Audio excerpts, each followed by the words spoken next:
Hi everybody, welcome back to my channel. This is probably going to be my last video of this kind for this body of artwork.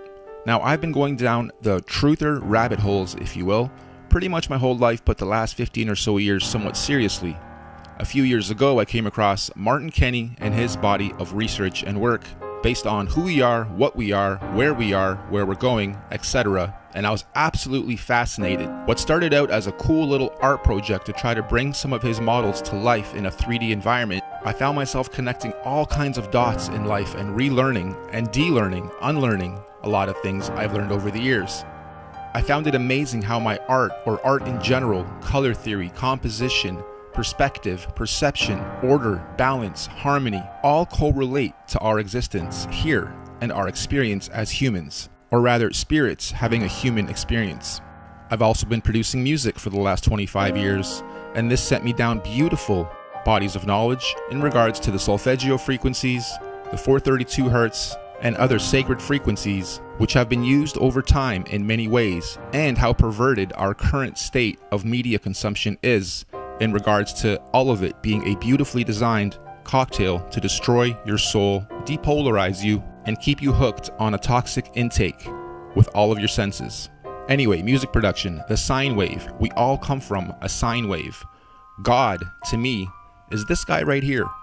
Energy, oscillations, multiple oscillations, overlapping, patterns, etc. So I say all that to say, what started as a cool art project turned into a few masterpieces that got mirrored and mirrored and mirrored and translated and retranslated in many languages, and now sits as a cool body of work which I sit back, look at, and am absolutely fascinated by. Yes, I'm fascinated by my own work. Why? Because as I keep saying, it felt like this was not only guided, but I did it way too fast. I did it way too good. It turned out way too good ahead of its time, and is probably literally my biggest, best piece of art slash music slash multimedia slash research knowledge all put into one. And of course, all still based on Martin Kenny's research and us doing a yin-yang, a collective dance of energies to come up with these beautiful masterpieces. So first, a thank you to the universe and to Martin and to you guys. I feel like my palette of skill sets, my art making, my music making, my multimedia making skills are finally being used for their true purpose. These passion projects, as I call them, take a lot out of me, but also fill me with knowledge, a new way to experience this life, a new way to appreciate this experience as well. Okay, so the reason why I'm even doing this last video is this is a compilation of everything. And when I say everything, I mean a lot of stuff has been removed from YouTube. A lot of stuff has been removed from my channel. I actually even removed some of my own stuff at one point. So here I'm recompiling everything that I did, including new stuff you may not have seen before, into one long video. So when you look at the length of this video, no, it's not just one, it's a whole compilation of everything.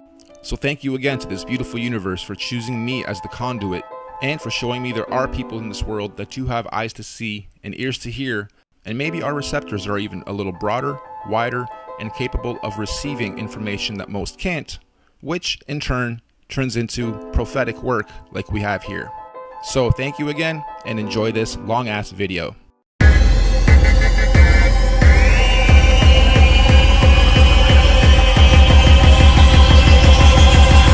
Hi, my name is Martin Kenny. I'm a student of flat earth geocentric science, cosmology, astrology, anthropology, and spirituality. Over the last few years, I've dedicated my life to trying to rediscover and share the true secrets of who we are, and where we're going. And my name is Norb Czufis. I'm an artist, producer, and enthusiast of the divine arts and vibrations. I'm also a student of Martin's work and have the privilege of being his conduit to present this information to you in an engaging way. The yin to the yang of this beautiful body of knowledge, research, and intelligence. You ever wonder, who or what are we? And are there others like us? Where are we? And are there other places like this? When and how did we get here? And have we been here before? What are we doing? Why on earth are we here? How did all this life begin? And where are we going? On December 21st, 2018, join us as we explore these questions in detail. Our cosmic cycles of space, time, and matter of the past, present, and future, using syncretic research, combining scriptures, mythologies, holy books, science, cosmology, observable reality, and inner knowing. Mother Nature meets Father Time, a 168,000-year journey into our existence, our time capsule, our home. It's quarter past the fifth epoch. Do you know where your consciousness is? For those with eyes to see and ears to hear, the year 2020 marks one of the most important events in our history. Let us help you prepare, understand, and be aware of the changes to come in our world. Universal disclosure. The Master Oscillation. Welcome to the quick version of the Norb theory. If you guys find this interesting, I urge you to watch the full version. The link's in the description. So, a lot of controversy. Is it flat? Is it round? Are we spinning? Is there curvature? Here's another theory. It kind of mixes both. Ancient Greek, Norse, and Hindu cosmology all focus on an orb as the universe. And after watching enough flat earth videos and a couple of these, I went down the rabbit hole of the cosmic egg. And after watching Martin's video, shout outs to you, bro, I decided to make a 3D version presentation of the whole thing with my own couple spins. I urge you to watch his videos too. Links will be in the description. So let's walk through how this universe may have started. Step 1. Out of the void, the Holy Trinity gets created. Birth, life, death. Repeat. Step 2. The Holy Trinity creates its womb to protect itself from itself, the void. Then the Trinity separates into 3. Positive, neutral, and negative. Next step, the cosmic vortex is created. This gives us our oscillations, our weather, our currents, our airflow, etc. Then, our actual Earth, the rock, a 3-level pyramid on both sides. We are on the 3rd plane. This gives us our 4 elements of life: air, earth, water, and fire. Up above, the galaxies and the stars and the firmament are put in place. Next, we have our toroidal fields. These electromagnetic fields protect and separate all the lands. They also oscillate at different speeds, giving us all our rotations of the different planets. Next, the suns and moons are put in place. 3 suns, 3 moons, with Mercury in the middle, acting as both a sun and a moon. And there you have it, Earth, the universe, within a multiverse, within a masterverse. We can't get past lower Earth orbit.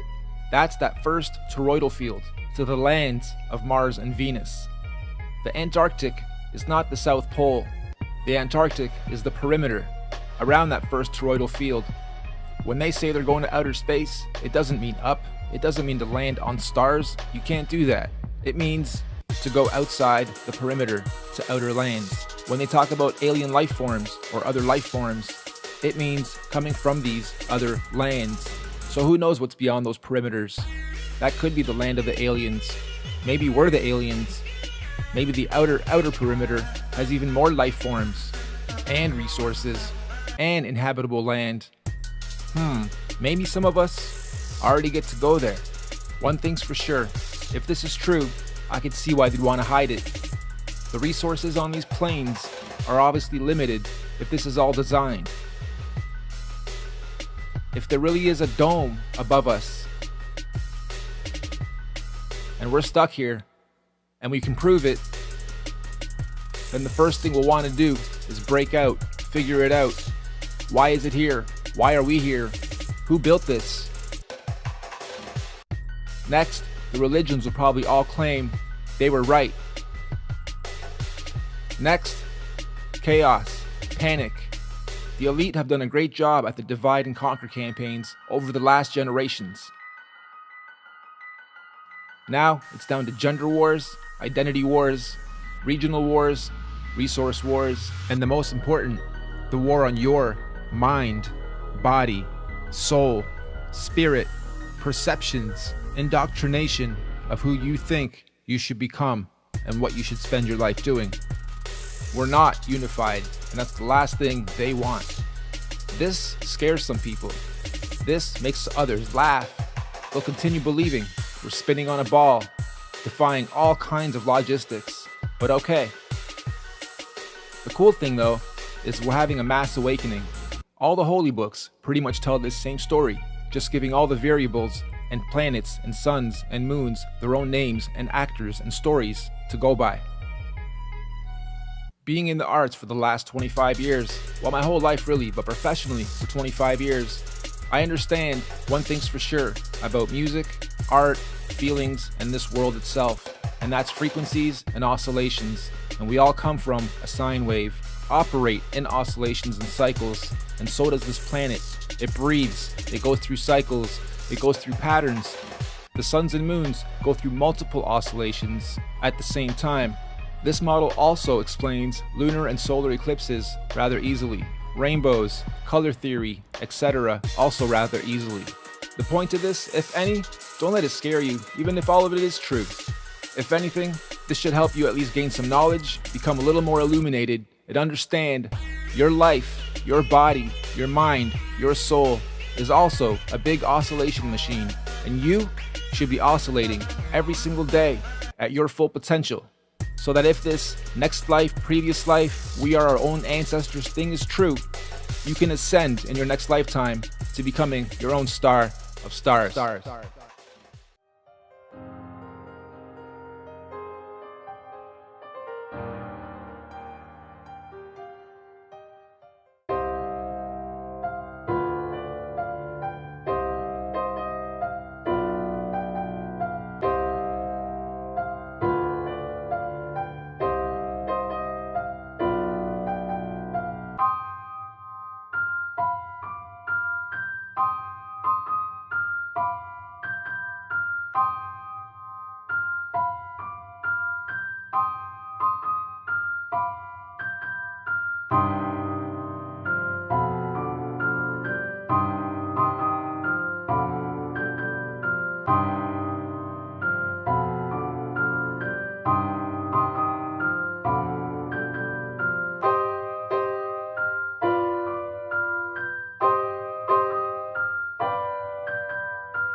True, all of us used to be one on the same vibration. The best way to explain it? We'd have to go either back in time or back to the future. To the starting point of time, 0, where all the axes meet. This is actually the death and the rebirth of consciousness.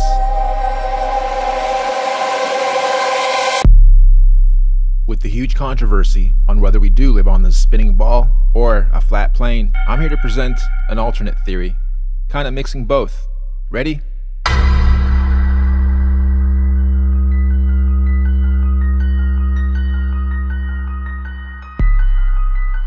At first, out of the void, the nothingness, the timeless, spaceless, and matterless abyss, chaos finally met order. It is intelligent, it is beautiful, It is everything and nothing. It is all at once. It is syncretized. I call it infinite consciousness. One day it decided to finally create a womb for itself, where it can build a home to create an experience within itself. So the Holy Trinity was designed, executed, and it's perfect. This is essentially the birth of consciousness. In the center is absolute consciousness, where everything overlaps: birth, life, death, creation, sustenance, and destruction, the Father, the Son, the Holy Spirit. Everything is divided into threes, hence the 33.3333, etc. number being so popular and important in our society. It's also worth noting, this is where I believe the first sine wave was ever created. That is the breath, the in, the out, the up, the down, the left, right, etc.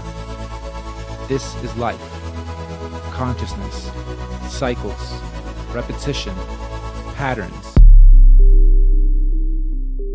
With its intelligence, the Holy Trinity creates its home, its womb, the first of 5 rings. This is the seed of life, where everything starts.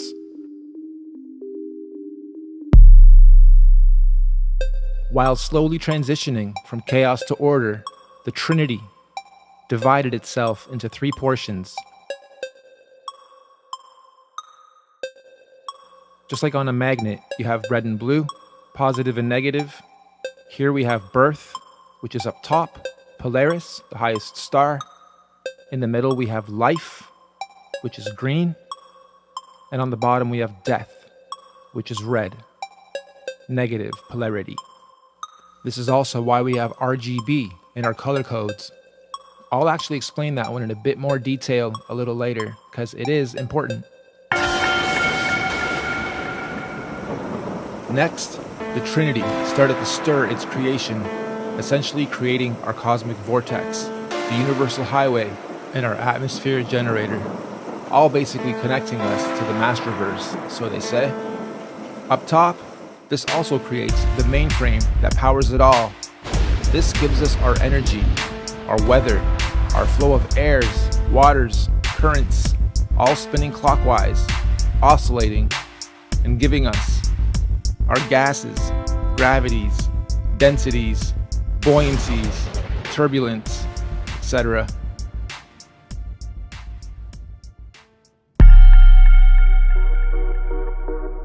The upper part of the orb is known as the land of the gods. This is where the star of stars, the director of everything, sits. Under him, Omega, Andromeda, and the Milky Way, all giving birth to the first breath by Neptune and Uranus, giving it its first oscillation. This is what mixes everything. This is what creates our actual clockwise spin. We know it as the vortex, the cosmic vortex, or the black hole.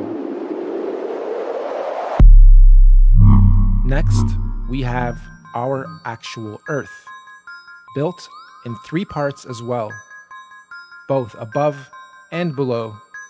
Like they say, as above, so below. So we have 3-part pyramid here, and each level of these pyramids are our lands. So we have the crust, the mantle, inner core, and outer core. This is also what gives us our 4 elements of life: air, earth, water, fire. Also, now that you have this viewpoint, you can see that there is such thing as space. However, it's not to go to other planets up there, it's to go to outer lands beyond our perimeter. Why can't we go to the perimeters? This is why right here. These are called toroidal fields.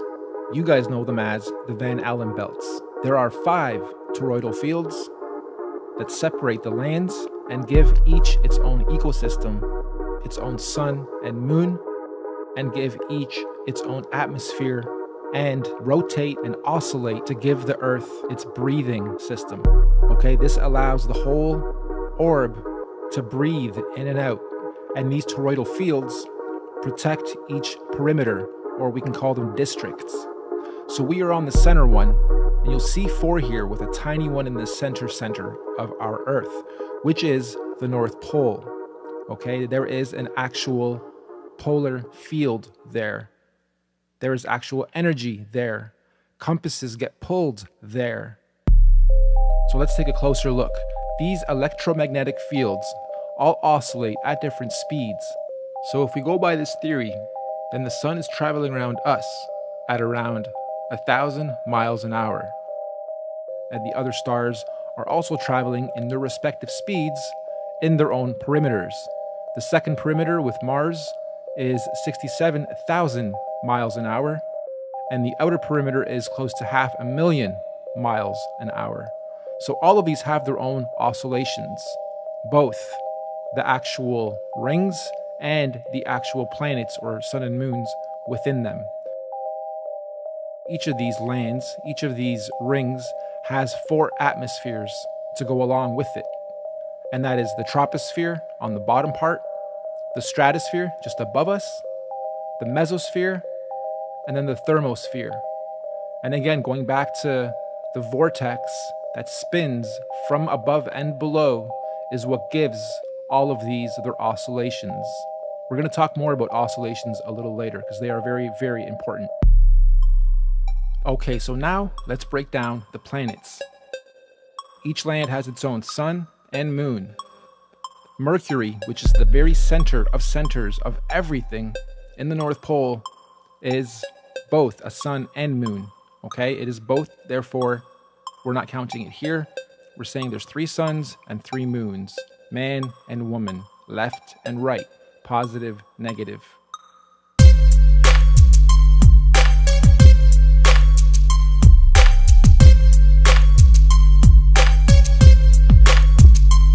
Each land has its own ecosystem. This is where the theory of extraterrestrials or extra terrain, extra land, come from. The outer ring may also be where dinosaurs, creatures, aliens, again, a different ecosystem, different light sources, colors, air, breath, everything is different. So, when they say they're trying to explore outer space, it doesn't really mean up, because those are luminaries, those are stars, those cannot be landed on. They mean outer lands beyond the perimeters known as the South Pole or the Antarctic.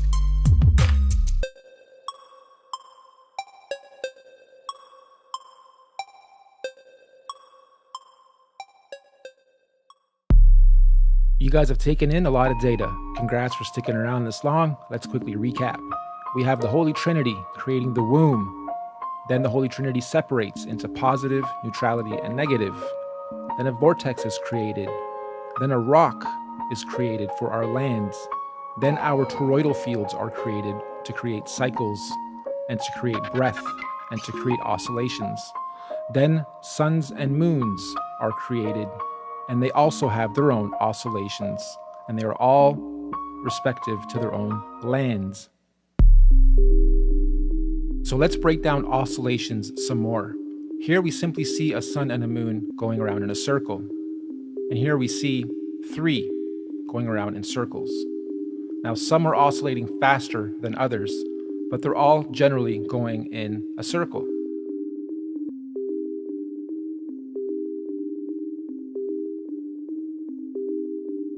And they are now going to oscillate in a lot of different ways as well. Here you see the original oscillation to the different types of patterns you can create while doing your big oscillation. So this is a double oscillation. And here you can see that all the planets are also moving up and down over their oscillations as well. So we have a big oscillation, and then a pattern within that as a secondary oscillation. Then we're moving up and down as a third oscillation, and they're changing patterns over time and could be adding and removing other oscillations. Who really knows? You can also create different types of oscillations based on the different wave type. We are known as a sine wave. Everything is fluid. There are also sawtooth, triangle, and square wave types. This is also used a lot in music production. We'll go into that a little bit more later too. But you can see that these patterns create beautiful shapes, and they also depict our time, our seasons, our summers, winters, when the planet's breathing, opening and closing. That gives us all of our different oscillations. These oscillations also explain the various lunar and solar eclipses. Think about it. In certain oscillations, the sun will be going in front of the moon. In other oscillations, the sun will be going behind the moon, or vice versa. And that probably happens with all the planets. That's why sometimes you'll see people ask, why do I see 2 suns or 3 moons or whatever, the various variations and phenomena that we see. Generationally, these patterns have been tracked to some degree. If you actually pause the video as these are going around in their circles, you'll start to create amazing shapes. And if you connect all the planets and the dots, so to speak, you'll see where the yin-yang symbol comes from, the positive negatives come from, color theory comes from, frequencies come from, everything basically comes from these oscillations. It is a beautiful system of design. They say the fallen angels or the illuminated ones have had this knowledge, which I'm presenting to you today as a simple theory, but there's probably some truths to some of this, have had it for a long time, and it has been perverted and distorted over time. Now, just as a side note, wouldn't it be a great story to tell the populace that you cannot get off this plane, this plane, because there is just infinite time and space outside of this plane?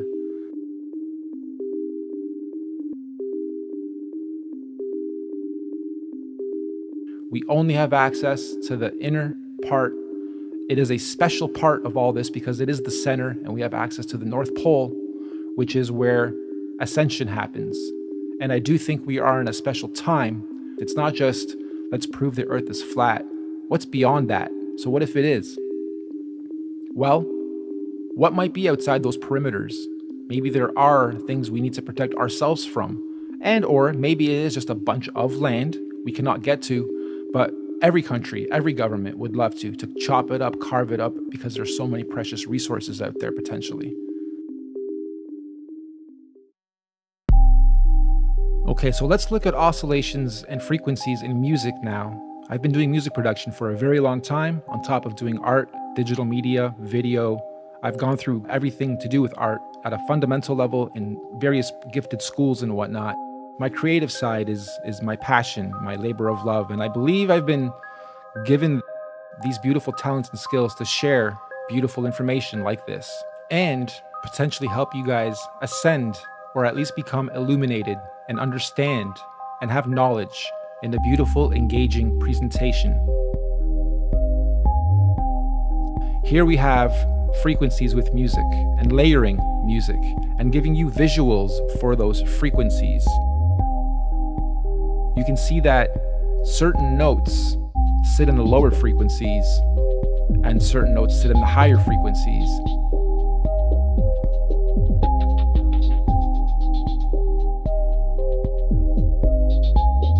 But here you can see layers of audio overlapping each other and creating beautiful waves as well. And when you layer things properly, you create harmonics, natural harmonics. And that's when the oscillations become beautiful visuals as well. So everything is everything. And this is another example of that. But when it comes to music, and when it comes to artists hitting certain notes and singing certain melodies, or priests chanting, or other melodic structures, or chording, or layering of your voice or an instrument, again, you get beautiful harmonics. So when we play something in the higher octaves, it sounds angelic.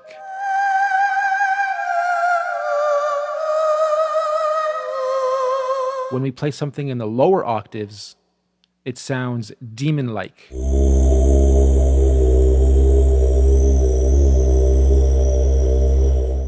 If we take this one step further and add a visual and sound effects, you can definitely see how you can make someone uncomfortable or anxious by design.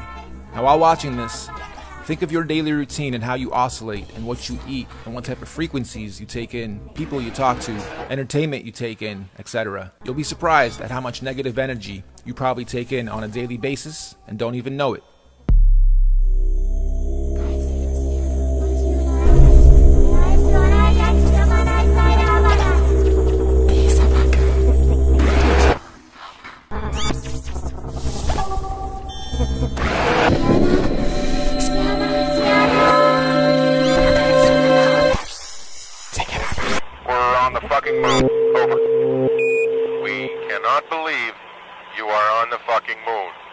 You know when a musical artist is singing and they're off key, you can just tell, you can sense it, you know the harmonics are off. Or when someone's showing you a spoofy video, you can tell it's fake. Or when a journalist is spoofing a story, you can tell they're faking it. This is because the harmonics are off and your bullshit radar is basically detecting it. But when you do it through things like entertainment and movies and music and comedy, where there's a bit of truth to every joke, you play a very fine line of the types of perceptions you're presented with your whole life. So of course, me showing you this stuff's probably making you reject it instinctively, because your whole life you've been told we're living on a ball that's spinning in outer space in infinity. And in part, some of that might be true. Singularity could be the Big Bang. Our whole universe might well be flying through infinite void. But our actual land that we live on, well, I'll let you be the judge. Or you've ended up on this video because you've already discovered your own truth. So what I'm trying to say, when you do listen to frequencies, watch movies, do your day-to-day, take in 5,000 logos, 400 cents, 300 people's eye contact, and energies overlapping yours, think about what your purpose in this life is. Because my goal is to help you guys ascend to a higher state of consciousness, become illuminated, and you too are nothing but a big oscillation machine. When you breathe in and out, that's oscillating. When you walk, your whole body is oscillating. When you sleep, you're going through a cycle. Everything about us is oscillating, and you should be oscillating to your full potential in this beautiful universe.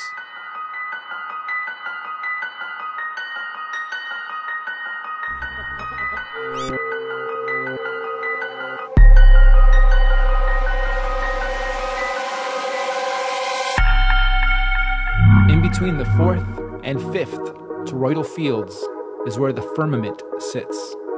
This is where all the stars are attached and fixated as they do their oscillation as well. This firmament is what prevents us from going up.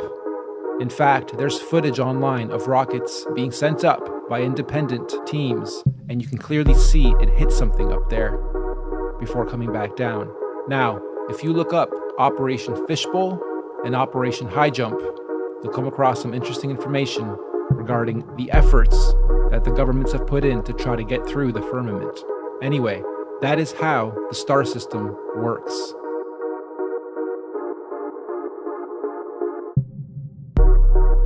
Now, the top two planets, Neptune and Uranus, are, I believe, also just above the firmament.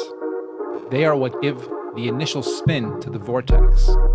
These two are also known as exoplanets, and that is because they are on the exterior of the toroidal fields and outside of the three suns and moons system. And again, this is what gives all the differentiation to all the oscillations of everything else under it. So we've covered a lot of the top half because that is our home, and we don't really know what's on the bottom. But based on the same research sources, the bottom is very much like the top, except with water. There are also 3 levels below us that mimic what we have above, and then there's also a firmament on the very bottom, just above Pluto. Again, instead of air, it's water, and it's known as the Great Deep. The 5 toroidal fields operate down here to cycle the water in its respective cycles as well. And frankly, who knows what kind of life forms may be down there, or what may be down there. but this is known in our literature as hell. Interesting, huh? So, how does religion tie into all this? Let me try to explain, and this is just my opinion. I believe all the holy books were simply metaphorical stories to explain exactly what I just showed you. I don't believe they were actual people. I believe they were depicting everything you see here, and all the variables were given their own characters. I'm going to stick to the Bible here, just to give you guys a couple random examples, and then please refer to any of it for yourselves to see if you can pinpoint the metaphor. When they say Jesus died on the cross, that is a metaphor for Jesus is Christ. Christ represents consciousness. Consciousness died on the cross. The cross is the crux, again, the cross section, the middle point of middle points. And if we look at the cross in a 3D format, you'll notice it's not a plus symbol. The center horizontal piece is moved up because on the universe, we are not in the center of centers, we are up a little bit on that third plane, right? So when consciousness died at the cross section of our universe, that is the North Pole. And when they say follow the North Star, that is Polaris. And the birth of Jesus is also under the North Star. The very center of the first toroidal field inside is known as the Garden of Eden. That is a holy place. That is a spiritual place. So when Christ was crucified, consciousness ascended into the heavens through the moons, because you come in through the suns and you leave through the moons, ascended into heaven, and 3 days later was reborn. Again, a metaphor for reincarnation, or your next cycle, your next life. This is where past lives, future lives, we are our own ancestors, etc., comes from as well. Also, in the name of the Father, Son, and Holy Spirit derives from this too. Pretty much every single thing you see in the holy books, it's a story and a metaphor to explain one of these variables in this beautiful universe. Hey, I'm just putting forth theories. I'm not trying to push any religion onto anybody, nor am I religious. But I do believe that people in ancient times simply had this knowledge and again told it to us in story format, or in book format, or in holy book format. I thought a lot about how to close this out because I've given you a lot of intel, and some of you are probably laughing, while others have been here before, and others are even farther along in the research than I am. Some of you are probably asking, where did you get all this info? Are you just making this shit up, or is this actually sourced material, or... Well, it's a mix of ancient literature, cosmology, science, and putting various random puzzle pieces together for a long time. Again, it's called the Norb theory because it's just that. I don't believe in this definitively either. I just think it's a lot more plausible than what we're currently told. And as I close this out, I'm going to show you guys some screen caps of others that have taken this theory before me in their own ways and presented it. I'm also going to leave links in the description to the stuff that influenced me, at least some of it, that breaks some of this down and gives it even more context. So, does it really matter if the earth is flat or not? Not really. At least not for those that already don't believe a lot of what we're told and taught. And there's a lot of us, and more, awakening every day. But I guess some of the fears would be that the religions would quickly claim they had the right story. There is a creator, something designed this thing, be it a simulation of a simulation, or a great designer, a god, a greater being. And not to mention, they'd have to finally fess up that they've been lying this whole time and give us full disclosure, which may well happen. It's actually an exciting time as more people wake up. There's a lot to explore, there's a lot to learn, and it's amazing to finally realize we don't know that much about ourselves or where we live, at least not most of us. I always thought there must be some order, it's not just all chaos and random, and this was my final missing link to that thinking. There very well may be other life forms out there, aliens or whatever, but they're depicted very negatively, low frequencies, ugly creatures. They may be way ahead of us and looking at us as the aliens or the pests, the destructive species that can't even get into their own harmony. Keep them away from us. Could be what they're saying. Never really know. So what's after this? Well, they say if you lived out your karma properly, you ascend. If not, you're doing this again. Is there going to be a part 2? Who knows? Hopefully, all of us will be actually living it instead of watching it on your screens. They have nations divided. They have religions divided. They have demographics divided. They have age groups divided. And now they're going after the biggest, the gender war. Whether we're going to space or we're going to the outer limits, I still believe the purpose of life is to be good versus evil. I still believe I've made it to where I've made it to in life because I've challenged everything and I've not been definitive with my thinking, especially when it comes to belief systems, politics, the way I oscillate in this lifetime, and how I spend my time and resources and efforts to try to achieve my goals.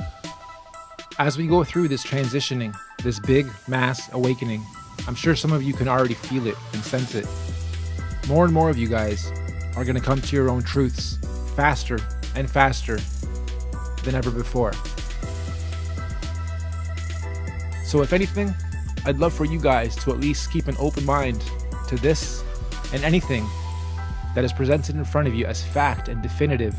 If you can't touch it yourself, explore it yourself, see it yourself, not just on a television screen, not just through news, not just through an organization, be it government or not, then don't just blindly believe it just because you've been told something your whole life. Doesn't make it true.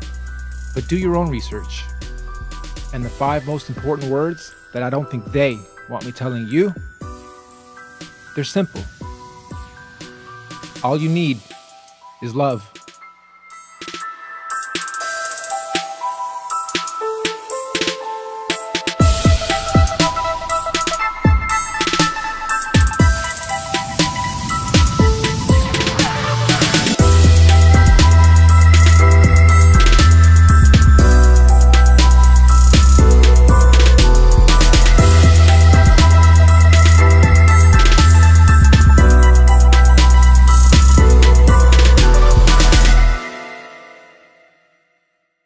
So the sun is Sunday, moon is Monday, Mars is Tuesday, Mercury, the center, is Wednesday, Jupiter is Thursday, Venus is Friday, Saturn is Saturday. We have a pretty interesting shape here. I decided to keep going and connecting the rest of the planets as they are all aligned. I started noticing really cool patterns of perspective and all kinds of shapes, stars, triangles, rectangles, and pretty evenly split pieces, although the image itself is on a bit of a perspective angled downwards and a little to the right. So this won't come up perfectly, and I'm simply in Photoshop using the shift command with the pencil tool to connect one point to the next, so it's all kind of rough. It's not perfect. However, you still get the idea. I decided to keep going and connect the upper parts as well, starting with Polaris, Singularity, and I got even more perspective. Now I'm starting to see pyramids, 3 dimensions.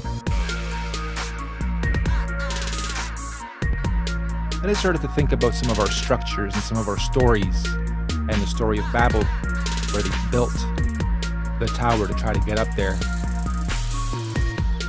And Polaris decided, nope, we're gonna flood everything, you guys gotta start over. You can't cheat the system to try to get up and ascend faster. And I started to look at some of the other pyramids and noticed the 3 big ones. It's important because the tallest is always Polaris, the second tallest is always a sun, and the third is always a moon. So the suns are always a little higher than the moons.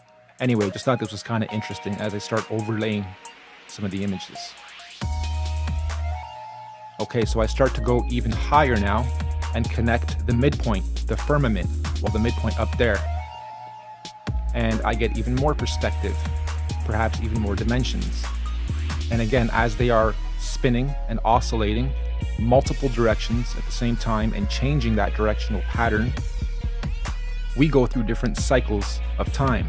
We go through different cycles of energy. We go through different cycles of consciousness. Then I started to get a little sinister and look for logos that might fit, and came upon this.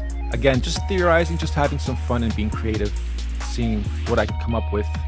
And as I get each new puzzle piece and go, aha, something interesting just happened, let's add this to it, let's add that to it.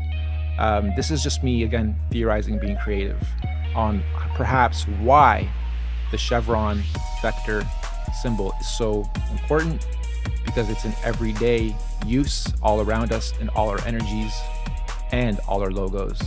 This is definitely one of my biggest masterpieces as far as compiling a bunch of info and presenting it with wicked graphics, my own music, Foley, 3D from scratch, pretty much everything you see here.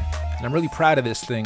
So please feel free to share it, critique it, drop your comments below. If there's any corrections to be made, feel free to drop those too. Thank you so much for watching, and have a great day. Even if it doesn't make sense, don't you ever question NASA, your authority, your government. They would never lie, nope, never spy, nope, never spray the sky, never take a bribe, right? Number two, anytime you see flat earth proof, just regurgitate the bullshit that you learned back in school. Is the curriculum true? It's approved by the experts. Be a good boy, obey everything they tell you. Number three, this one's got to do with the sea. Water never curves, but they call it gravity. Hold up, bro, you don't believe in gravity? I call it density and buoyancy. Number four, I know you heard this one before. Look at the ships disappear on the horizon as they dip, but a zoom lens brings it back in. There it is. Nope, that's just refraction, a mirage every day. Number five, look up, don't you see the satellite? Don't you see the blinking lights? How the f can you deny? Cause I look up every night and I see the same sky. Nothing ever parallaxes, nothing ever flies by. So 6, stuck in the matrix, I hate the sticks.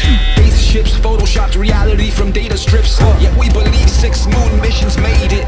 Yet all we see is CGI and some great tricks. 7, this rule is completely underrated. Keep your social life and flat earth completely separated. Cause the skeptics won't get this, but get this. Our freedom of artistic expression and free speech is under threat. Number 8, I ate it sideways, that's infinity. I was made from the trinity, not no apes, just infinity. My algorithm is set to 432 hertz. Perfect fractal patterns, those are nature's words. Number 9, the math and the numbers say it all. Railroads and canals were built on no ball. And from ancient civilizations to today's shoot, the engineers don't put the curvature in their equations. I'm saying number 10, get ready to pretend, regurgitate again, cause you can't fail, my friend. And if you get too many F's, you get sent to the dot. You got ADD, a pop in a cocktail full of cans. Say the sun is not at 3 million miles away. That's a bunch of bullish hot spots, prove it. Say the sun is not at 3 million miles away. Get your mind right or they start to abuse it. They call it a sea level, not a sea curve. And I don't see curve, I'm a truth seeker. Vomit on reality distorted by these teachers and doctrinated research. Let's go and smoke some weed. Used to have respect for road joking and team, for waking people the up to this monster machine, which we all bow down to in some chronic degree. But if you educate yourself a bit, you free your mind and your seat. You've already learned to love the servitude they put you in. Condition to focus on your ego and sick indoctrination. The days is on the money to remind us of the power. Prophecies were simply repeating the plans of these powers. This body of work is a hypothesis and theory based on syncretic research. This research is meant to unite people and open up discussions about our reality. All we ask is that you be kind to each other once you watch this and start discussing and dissecting it. We also ask and strongly encourage you and everybody to re-upload and mirror this on any and every platform. Redub it in your language, do reaction videos, make screenshots, remixes, refixes, and get this out there. One last disclaimer, some of the maps on these models and elements are not to spec, and I did them to be as visual as possible, so don't mind some of the maps being off, distorted, or totally wrong. They are meant for representation purposes only. So, grab your snacks and drinks, and get ready to have your mind blown. Let's go. Before we get into the details, it's extremely important that you have a full understanding of the construct of our geocentric electromagnetic universe. If you're not familiar with this geocentric model, we're going to leave links in the description for you to catch up on the basics. In short, we're not on a ball. Our Earth currently consists of 4 concentric rings of physical land, beginning and spiraling out from the 0-point axis at the center of the plane, just like a drop of water that falls into a larger body of water, therefore creating a ripple effect, beginning from its point of impact, concentrically expanding outwards. The very middle center of this vast earthly concentric plane is what's known as the 0-point axis. This is what we refer to as the magnetic North Pole. This central pole is not just a symbolical metaphor, but an actual physical marker, said to be a magical, or should I say, magnetic pillar, sometimes referred to as a holy mountain or the tree of life. The first big red pill you're gonna have to swallow is that beyond all these dimensional fields of energy from where we are now, in our northern and southern extremities, are other extraterrestrial lands inhabited by other extraterrestrial civilizations. This is what we might call extraterrestrial outer and inner space, extraterrestrial outer and inner Earth. I know, it sounds crazy, just bear with me. Each of these 4-dimensional rings of Earth have their own lunar, solar systems and seasons, and their own sun and moons, which would be our current 7 wandering stars. Saturn and Jupiter being the solar sun and lunar moon of the outermost ring, domain, or realm of Earth. Mars and Venus being the solar sun and lunar moon of the next concentric domain of Earth inside that. This Mars and Venus domain would be the main realm beyond our southern Antarctic boundary and the Aurora Australis electromagnetic field. Then, of course, we have our own solar sun, Apollo, and lunar moon, Artemis, in this domain. And last but not least, Mercury within the inner central realm beyond our northern Arctic boundary and Aurora Borealis electromagnetic field. This inner star, Mercury, is androgynous, both a solar sun and lunar moon in one. It's sometimes referred to as the inner Earth Sun or Black Sun or Planet Nibiru or Planet X. Now, the full expanse of our entire earthly plane with all the different realms would be what the ancient Greeks referred to as Mother Gaia, the Kemetic Egyptians called the Benben or Mother Geb, and the Indo-Vedics referred to as the Bhumandala. In this presentation, we're going to explain and show how this spiral expansion of space, time, and matter began and continues to be. Let's go. This calendar is a modern interpretation and mix of the Aztec Mayan calendar, Egyptian Dendra stone, the various Chinese and Indian Dharma wheels, as well as other ancient cosmological and universal clocks and calendars. Many ancient cultures, civilizations, mystics, and researchers have created and depicted various cosmic clocks and calendars over the ages. Some simple, others complex, but one thing is for sure. They all knew that all time operates in a cyclical pattern. They knew that everything in existence has a beginning, a middle, and an end. Birth, experience, growth, and death. Sunrise, midday, sunset, midnight. Spring, summer, autumn, winter. Iron, bronze, silver, gold. You get it. So our cosmic calendar of time is a macrocosmic and syncretic mirror reflection of those observable microcosmic clocks, calendars, cycles, and seasons of time. And as always, our research is embedded on the foundation of natural and observable everyday reality. Hopefully by the end of this presentation, you will have a better understanding of how different ages, races, civilizations, and realms have come about over time within our electromagnetic cosmic egg universe. So in order to understand our calendar better, we need to break down something known as an epoch. Our epoch here is going to be 24,000 years for one full cycle. What is the definition of an epoch? A division of time that is itself a subdivision of a larger period of time. Think of seconds to minutes to hours to days to months to years. Good examples of epochs. An epoch is also subdivided into ages corresponding to a series of chronological changes or events. An epoch can sometimes be referred to as an era, age, period, time, eon, span, stage, or point in history. Universal epochs are also sometimes referred to as a platonic year or a cosmic day. Just like a clock striking 12 and starting another cycle or day. So our epochs are 24,000 years, reflective of our natural 24-hour day and clock. 24 hours in a solar day, 24,000 years in a cosmic day. The first thing we're going to do is lay a typical 12-hour dial. We're going to follow this by also laying 12 months of the year, and follow that ring by a ring of the 12 zodiac signs matching up to each month. The next ring is going to represent our 4 seasons: autumn, winter, spring, and summer. The ring inside this one is going to represent our 24-hour clock, with 6 p.m. being represented at 12. The next ring is our meridian. We have midnight, quarter past, half past, and quarter to. And inside this ring are going to be our 4 concentric lands, eras, ages, civilizations, and solar systems. As stated, we've already had 4 epoch cycles, and we are currently a quarter past the 5th. Now, just as there are 4 earthly physical realms, there are also 4 physical humanoid root races associated with the creation of each realm.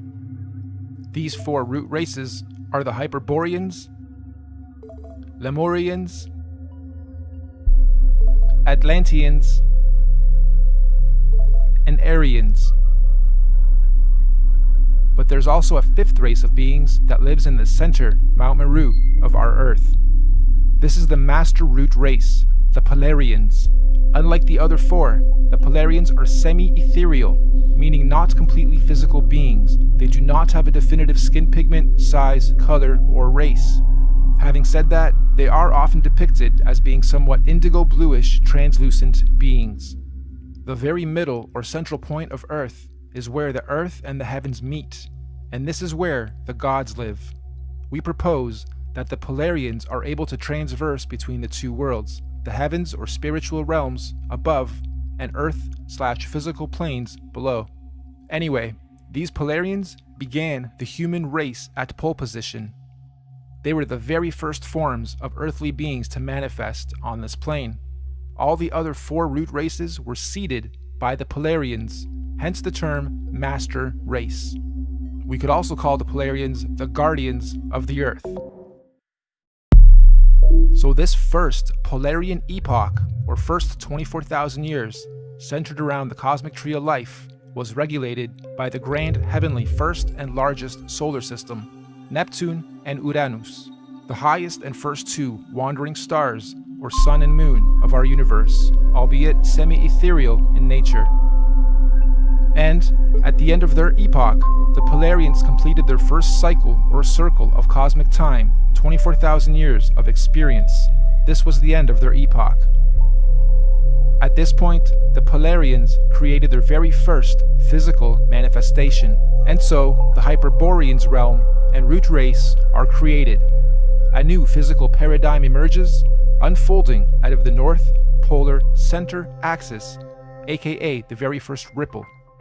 We could also say the tree of life gave birth to its first physical fruit or seed.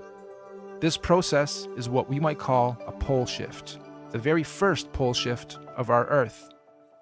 This new Hyperborean realm comes complete with its own solar system to regulate its physical space, time, and matter.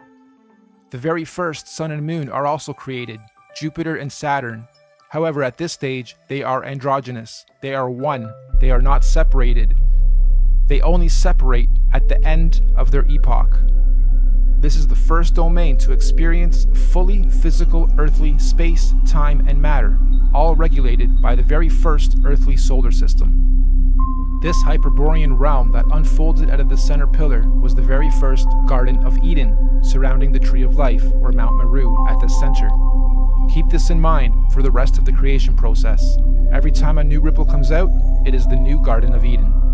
Over the next 24,000 years, during their epoch, the Hyperborean realm was gradually pushed outward away from the center as a new realm and physical root race was created. The second ripple, the Lemurian realm and root race, is seeded. A second pole shift, and again a new paradigm emerges, pushing the old Hyperborean realm outwards and away from the central pillar or tree of life.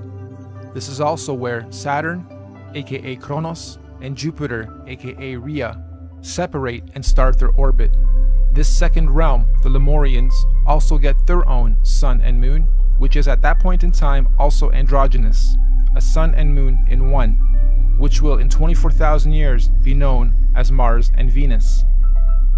During this epoch, the Lemurians are the Garden of Eden, and Mars and Venus, the androgynous sun and moon, regulates its cycles, seasons, and ages of this new realm and domain. Don't forget, the Lemurians were also seeded from the Polarians, the master root race, and not the Hyperboreans going inward. All races were created and seeded from the Polarians. So the Lemurian realm is the second Garden of Eden, and again, after a cyclical time, when their epoch ends, they too were pushed outward to make way for the third root race. The Atlantean realm and root race is seeded. This is pole shift number 3. Mars and Venus now separate into two and start their orbit. This new Atlantean realm, like the previous two, was seeded with its own androgynous sun and moon that will eventually turn into Apollo, our sun, and Artemis, our moon, to regulate and control the cycles, seasons, and ages of that realm. This Atlantean root race and realm is the one we currently inhabit. All human races in this realm of Earth are predominantly Atlanteans. You are an Atlantean. During this Atlantean epoch, we in this realm were the Garden of Eden at the center. And once again, over cyclical time, 24,000 years, history repeats itself. Atlantis fell, or rather sank, when the Great Deluge or Flood happened, and reset us from the center to where we currently are, also finally setting Apollo and Artemis into their orbit. And so the Aryan root race was seeded out from the fourth and most recent pole shift. This is the current Garden of Eden. And to give us a point on our timeline, this Aryan root race and realm was seeded about 6,000 years ago to join the human race.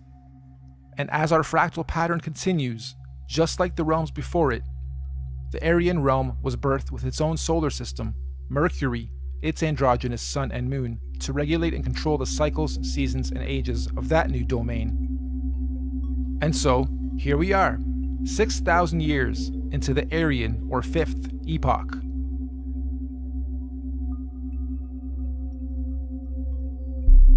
In summary, we have 5 epochs so far. The Master Race, the Polarians.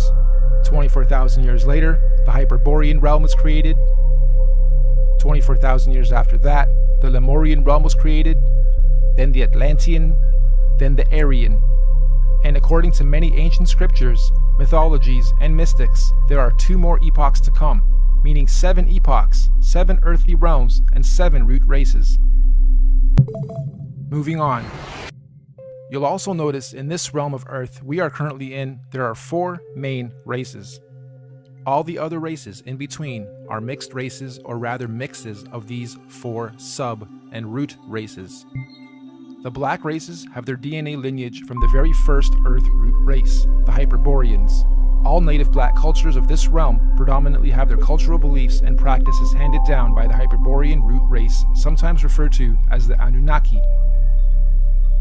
The Oriental Asian races have their DNA lineage from the second root race, the Lemurians, and likewise, the Oriental cultures stem their beliefs and practices from the Lemurian root race, commonly and mistakenly referred to as the Reptilians.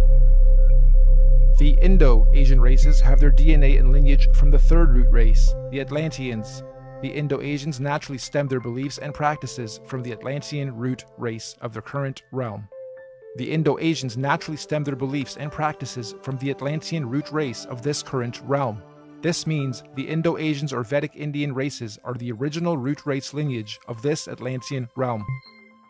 And the white races have their DNA lineage from the most recent fourth root race, the Aryans.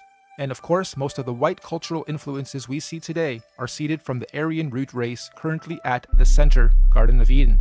The Aryans are what most religious texts and mythologies refer to as the current gods, or sometimes fallen angels. The Aryans are also sometimes confused with the Palladians, aka Polarians, who are semi-ethereal beings that live at the very center, Mount Meru, and not in the current Aryan Eden realm. Now, although we in this realm all appear to be different races within our different sub and mixed race lineage and traits, we are actually one race. This is due to the mixing of genetic codes over time. We are all predominantly Atlantean humans. only with slight genetic variances, most notably skin pigmentation, hair structure, eye color, and cultural and religious programs. In fact, most of the racial and religious divisions and wars fought today have their roots seeded from past wars between the 4 root races. We Atlanteans in this realm inherited our predisposed prejudices of one another from outside influences. Now, we hypothesize that all the other Earth realms would have many different multicultural sub- and mixed races in their own domains, just like we have in this realm. Meaning, there are probably thousands of different sub- and mixed races and cultures within the different domains across the entire plane of our Earth. But, fundamentally, every root, sub- and mixed race on Earth is of Polarian origin. Every physical conscious being in existence on Earth is of Polarian origin, with all the various solar systems and extraterrestrial civilizations divided and separated from one another by the various toroidal electromagnetic fields, aka the Van Allen belts. These electromagnetic belts do periodically open and close or weaken and strengthen dependent on the various universal and cosmic cycles, seasons, and ages. This periodically happens to allow the sharing or rebalancing of conscious energy, technology, and knowledge between all the different earthly dimensional realms. And we are fast approaching the next opening of these electromagnetic barriers. This opening event will be a revelation that will impact us all in this realm, collectively and individually. We can already see the birthing pains of this great cosmic event with the current so-called conscious awakening and unusual weather patterns. Moving on. We must remember that these physical constructs we call bodies are just that. They are bodies, vehicles, avatars that carry the real, living, Polarian conscious energy or spirit being within it. This conscious energy within us that is here experiencing, learning, growing, and sharing is what some might call a spirit or a soul. This is the real you, your soul, your conscious energy. And we all know energy has no color or race or nationality or prejudices, just polarity, positive energy, good vibes or people or souls, and negative energy, bad vibes, people or souls. And as such, the human race is just part of the temporary physical journey, individually and collectively, what many in modern times term as the matrix, or what the ancients called the Maya, the illusion. Next, let's explore exactly how cosmic epochs and ages work, using the current Aryan epoch calendar as our reference. You'll notice the outside rings note our months of the year as well as our 12 zodiac signs. The 12 solar months are actually a microcosmic reflection of the 12 zodiac constellations. These 12 zodiac constellations are our heavenly cosmic clock rotating above us. As they rotate, each constellation has its own energies that subconsciously influence and help guide us consciously here on the earthly plane, both individually and collectively. These 12 months are further divided into our 4 seasonal sections: autumn, winter, spring, and summer, which in cosmic terms are known as the 4 seasons of conscious evolution. These conscious seasons are what the Greeks called the 4 ages of man and Vedic scriptures called the Yuga ages. These 4 Yuga ages are the Golden Age, Satya Yuga, Silver Age, Treta Yuga, Bronze Age, Dwapara Yuga, and Iron Age, Kali Yuga.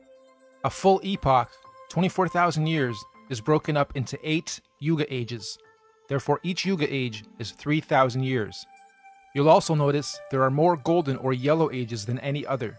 This is because the golden ages mirror the sun's presence during the course of our 12 calendar month solar season. So as you can see, lots of sunshine in the summer, a little less in autumn and spring, and little to none in winter. Of course, sunshine in this case is translated into conscious intelligence. And obviously, the Yuga ages of our universal summer are much higher states of consciousness than the Yuga ages of the spring, autumn, and certainly winter ages. We also hypothesize that when golden ages overlap within different realms, there are no torus fields or separation between those particular realms. This means that when the time comes and the golden ages overlap, all lands that overlap can be crossed in and out of. In other words, those particular domains are open and free to interact without restriction. This is because they are oscillating at the same golden ratio of frequency or resonance. So, let's now map the universal, cosmic, and solar timelines of all the individual realms or domains. Mainstream science tells us that the Iron Age began about 6,000 years ago, which mirrors the reset point here, 12 o'clock. They also tell us that the Middle Ages were about 3,000 years ago from today, which again mirrors the timeline here. And this timeline is also the common narrative among most holy books. So, our calendar has our realm or domain beginning this epoch 6,000 years ago with the age of Taurus, the bull. Interestingly, the Old Testament of the Bible begins in an age where they worship the bull. This is symbolical of the first 2,000 years of Taurus astrological energy. After some time, bull worship ended with the story of God telling Abraham to stop bull worship and instead sacrifice a ram. This is symbolical of the change from the Taurus bull age into the Aries ram age. And again, 2,000 years later, Jesus, the fisher of men, comes into play. The Jesus fish symbolism is telling us of the shift from the Aries into the two fish Pisces age. And once again, as we reach the end of the Jesus fish Piscean age, we now see the effects of the new water Aquarian age. Aquarius, of course, is symbolized by the mixing of waters. It is the age of mixing, discovery, disclosure, and technology. If we were to set this calendar to today's date, we would be sitting at just before quarter past reset. 6,000 years into the fifth epoch, bang in the middle of the cosmic winter or iron age of universal collective consciousness. In fact, to be a little more exact, we've got us at 2 minutes to midnight. Midnight being 2020, minutes being years. Now, this is interesting because mainstream science has something called the doomsday clock. And on the doomsday clock, they are saying the Earth is 2 minutes to midnight or doomsday. It was actually moved from 3 minutes to 2 minutes on the 18th of January of 2018. And I'm sure most of you know that doomsday or apocalypse simply means a marked period or shift or change from one thing into another. The end of the old and the beginning of the new. And we are living in extremely exciting times for those who are paying attention to what is going on. Knowledge, truth, new information and discoveries are not to be feared. They are to be embraced. This particular cosmic shift we are about to have is an important one because it's a cardinal shift. This means all 4 current earthly domains will simultaneously be experiencing their own doomsday or apocalypse or shift of season. So let's go through each realm's cosmic shift.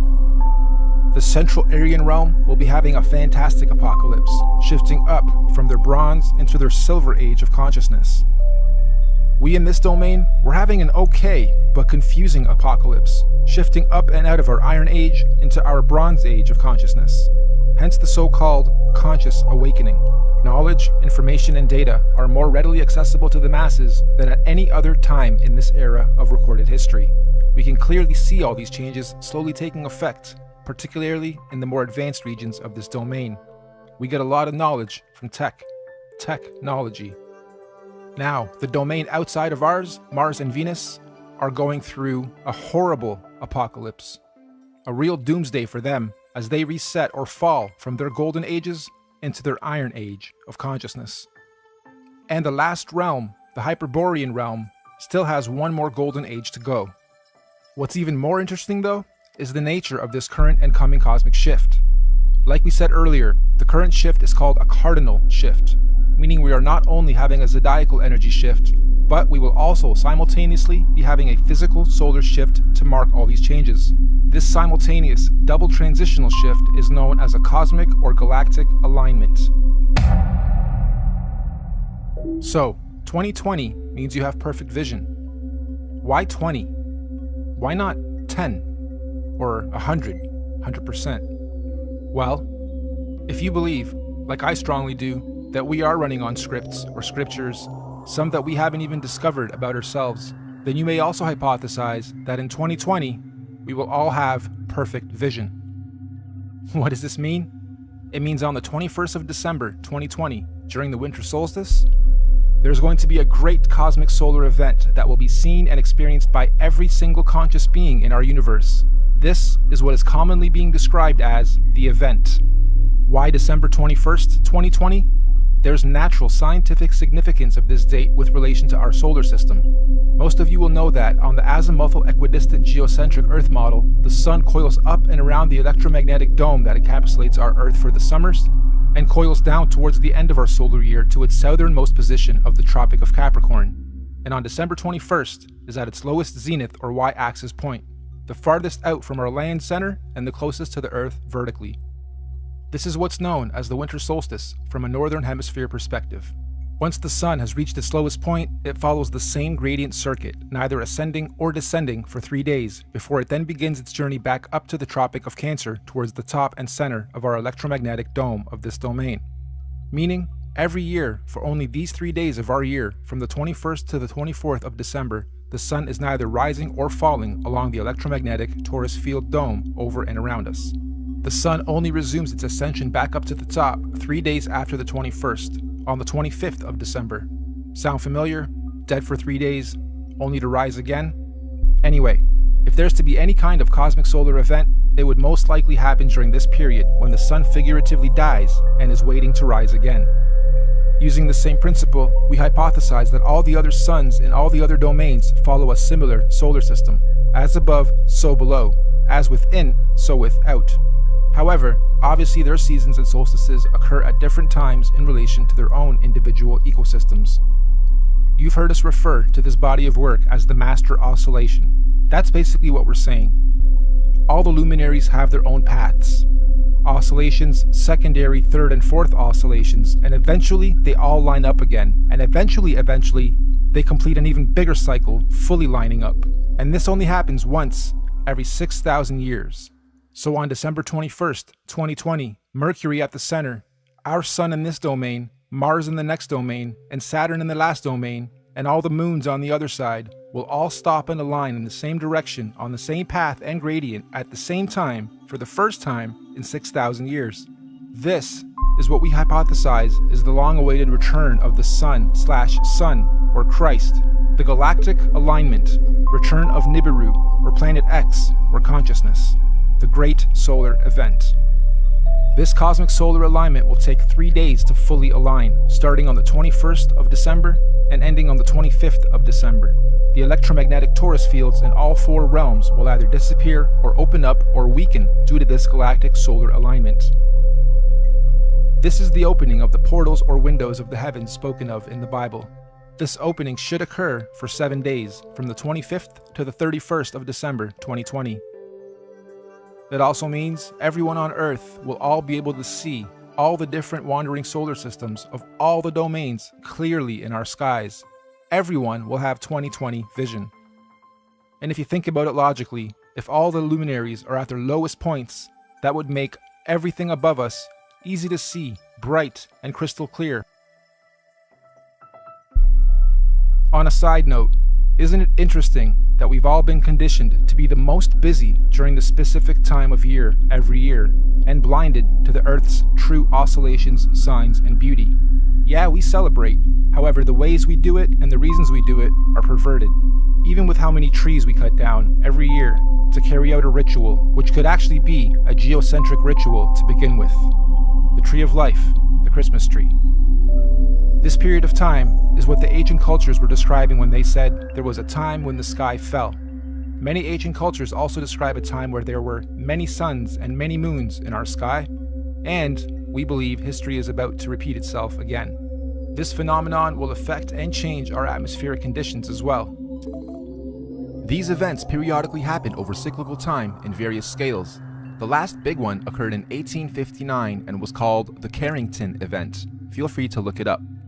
The one coming in 2020 is going to be much, much bigger. This solar alignment is meant to realign cosmic energy and consciousness within the various earthly domains and realms of our Earth. This energy blast will begin at the center of the Earth, or the North Pole. It will spiral outwards towards the edge and bounce back towards the center over a very short period of time. The event itself will be triggered by an electromagnetic sonic boom that will look like what we know as a nuclear atomic bomb.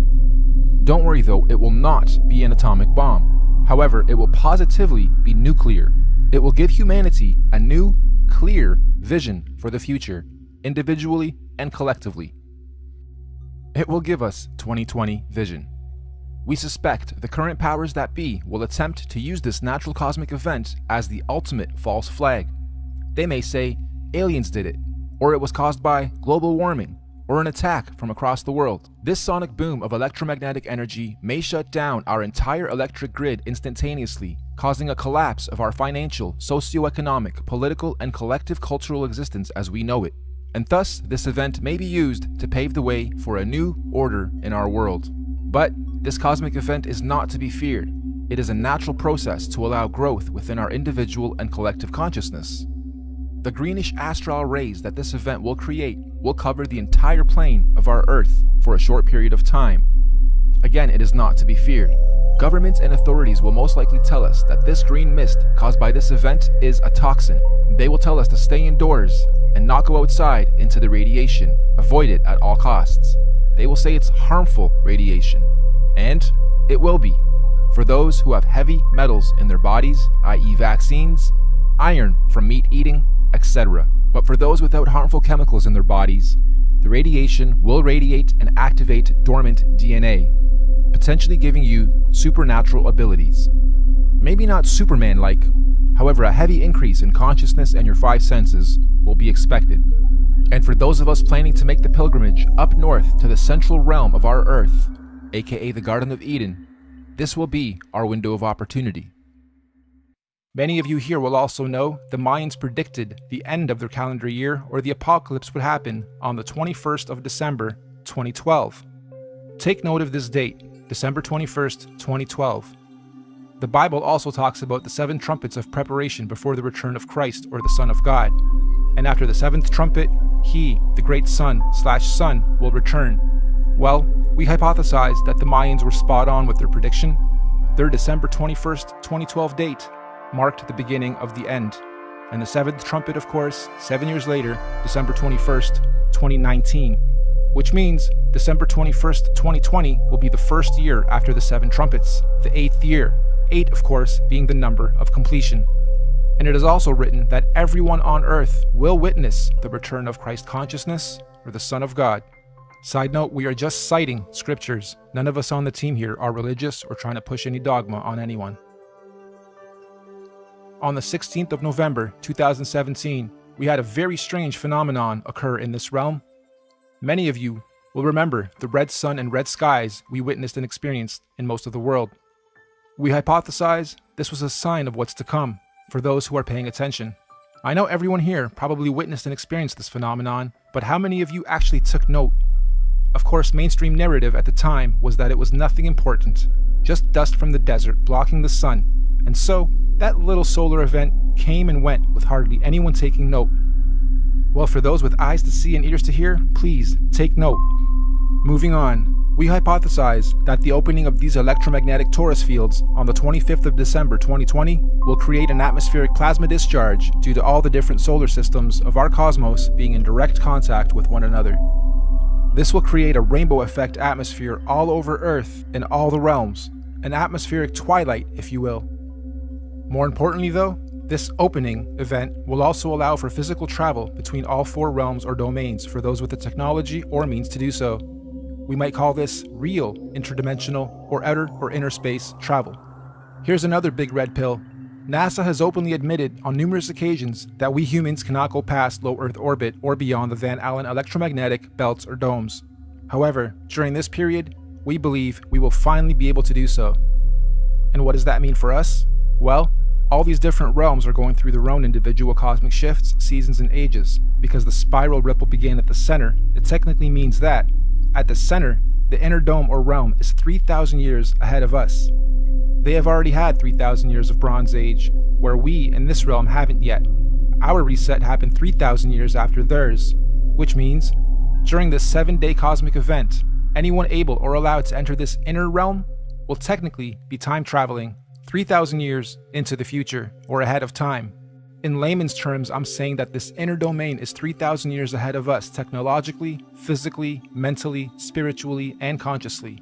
And yes, this is where we propose the concept of time travel into the future comes from. And on the flip side, as the ripples shifting outwards towards the Mars domain, they would now be 3,000 years behind us. So, going from our plane to theirs, we would be time traveling backwards 3,000 years. So, why on earth do the leaders of the free world think it's necessary to militarize space all of a sudden? And why on earth are space agencies and governments all talking about being the first to colonize Mars? Let's look at the definition of colonization. The act or process of settling among and establishing control over the indigenous people of an area. Or the action of appropriating a place or domain for one's own use. Makes you wonder if the very same so-called elite royal bloodlines and families who colonized this realm during our reset fall from gold to iron 3,000 years ago are about to do the same thing to this outer domain currently falling from their golden to iron age. As they say, there's nothing new under the sun, and history always repeats itself. With that in mind, let's rewind to something that happened very recently. December 22nd, 2017, the SpaceX Falcon launch. Note the date too, December 22nd, 2017. Wonder how many of you recall the unusual effects witnessed within this particular launch. It looked like the Falcon X was trying to pierce through something. Or perhaps, testing the outer electromagnetic belt or torus field. Kinda makes you wonder, were they trying to beat the clock? Perhaps they succeeded and the secret colonization to Mars is already underway as we speak, hence the militarization of space. However, if they didn't succeed, I'm willing to bet we're going to see another very similar attempt around the same time this year and next. Okay, let's stop for a second. I had to add this after the final edit. This script was written months and months ago. I got this script months and months ago, and as I was developing it, I wondered what would happen mid to late November as I was rendering that part. And the universe didn't let me down. Late November, we have Mars Insight. Crazy. Interdimensional earthly time travel is not just a matter of anyone packing their bags and simply going there. There are obviously many extenuating circumstances, like universal and natural laws, that determine how, when, and who can travel where. For instance, the advanced Bronze and Silver Age beings at the center would not want or allow any primitive Iron Age being from the outside into their domain, as it would unbalance their natural harmonic existence. So anyone here, from this realm, wishing to travel ahead of time into this inner realm would generally need to be, quote-unquote, ahead of their time here, where we currently are, vibrating at a high frequency spiritually, mentally, physically, mind, body, and soul. Many scriptures call this the days of reckoning, or judgment day, or the return of a messiah or messenger of some kind. In this case, we believe this is the so-called event, the return of Messiah. Anyway, let's move on. Those who are ahead of their time in this realm will somehow be given the opportunity to go up ahead of time into this inner or upper realm when the time comes. Likewise, we also believe that those still lagging or holding on to old, outdated, backwards paradigms will of course naturally be drawn back in time to the outer realm. This is where we hypothesize our current elite establishment is planning on going to install a new world order for those beings out there.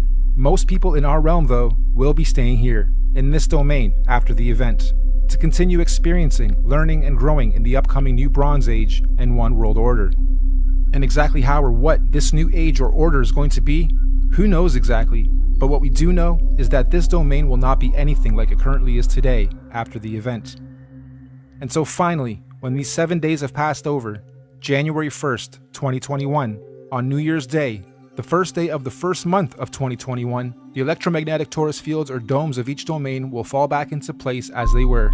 The celestial bodies will realign, and once again the wandering planets or suns and moons will resume their natural cycles, seasons, and movements, thus allowing for all the different domains to begin their new respective cosmic solar and celestial ages.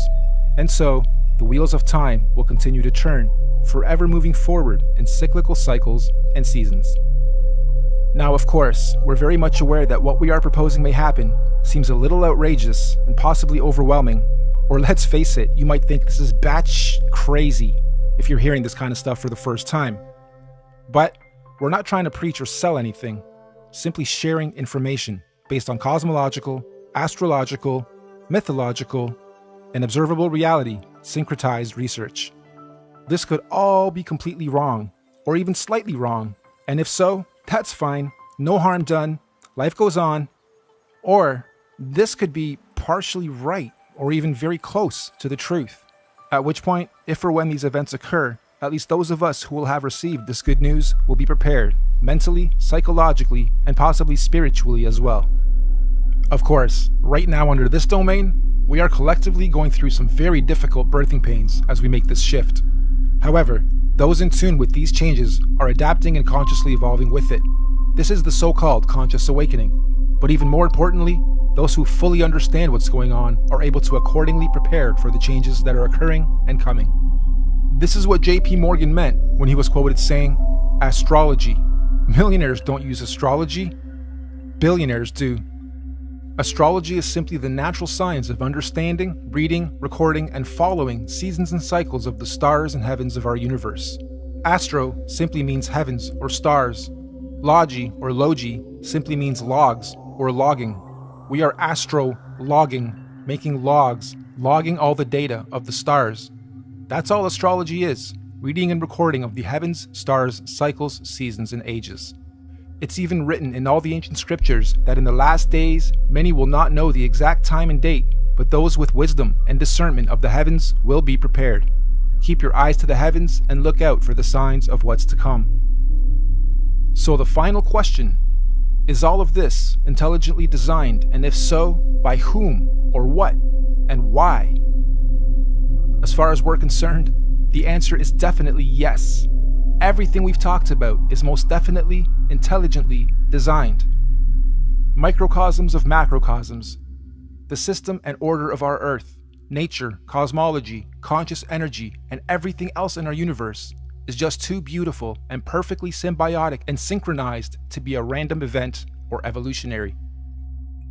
Who or where or what is the creator of all this? Here.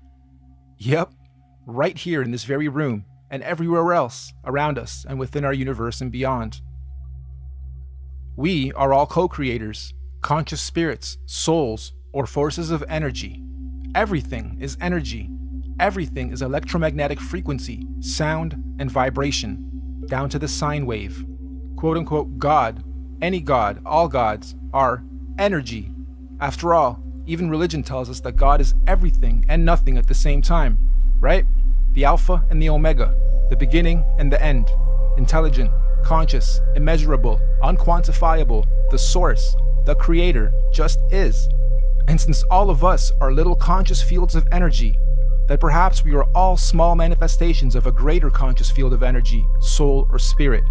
Perhaps all of us are from the same original source, simply experiencing life individually, separate from the whole, little creators, in quality but not quantity, playing a game of cosmic hide and seek with ourselves, all part of the same one song, one verse, the universe, just singing in different tunes and octaves at different frequencies, and desperately trying to find a harmonic, melodic balance. And when we do, eventually, individually and collectively find harmony, we will finally be vibrating or singing from the same one verse in our universe. And this is what many mystics, gurus, teachers, cultures, and religions mean when they say we are one. But for now, I think we're extremely far from that, and there's still much learning, exploration, and experiencing and growth to be had on this so-called journey of life before we get to harmony.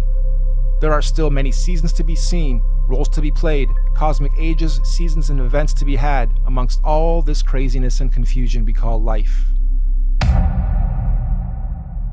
So in conclusion, you, me, all of us are just visitors to this time and place, acting out different roles and characters. Some of us are being directed by various scripts and programs or scriptures, but as we begin to consciously awaken to who, what, where we are, and why we are here, the plot begins to thicken, and some of us have now chosen to completely lose the plot. Why? Because we've decided to start writing our own scripts, our own programs, directing our own lives and movies, and hopefully moving on to the next stage of this experience, learning and growth, in harmony. Nothing that we've talked about today is meant to be a fear campaign, because ultimately, there's nothing to fear or be confused or even upset about, whatever stage of life you are at on this journey. As cliche as it sounds, the truth will always set you free. Not necessarily when you lie, but when you've been lied to and you discover the truth. Thank you all for your time and patience. We look forward to the experience of learning, sharing, and growing with you all, regardless of what may or may not happen in our individual and collective lives. We hope you enjoyed this presentation and encourage you to share it as far and wide as you can. We also hope that in time, we can look back at this as proof in and of itself that there are people with eyes to see and ears to hear to help share and guide others to their true truth and destiny. Thank you, and goodbye for now.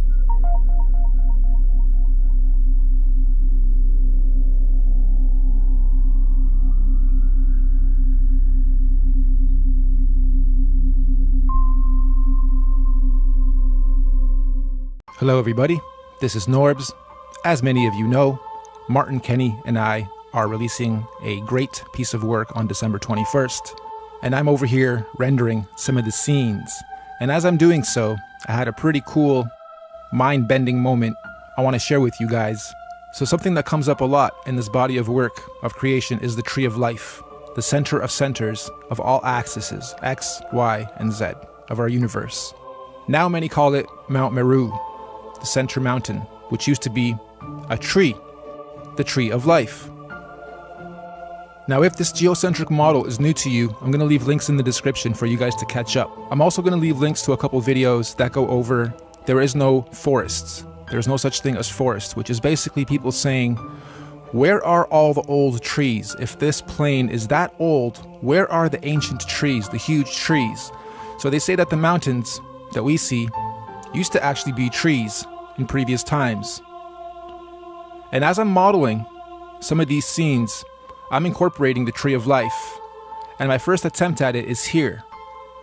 And I'm comparing it to nature, because as Martin likes to say, and I agree, nature doesn't lie. We can have our perceptions and perspectives messed with, but nature cannot lie to us, does not lie to us.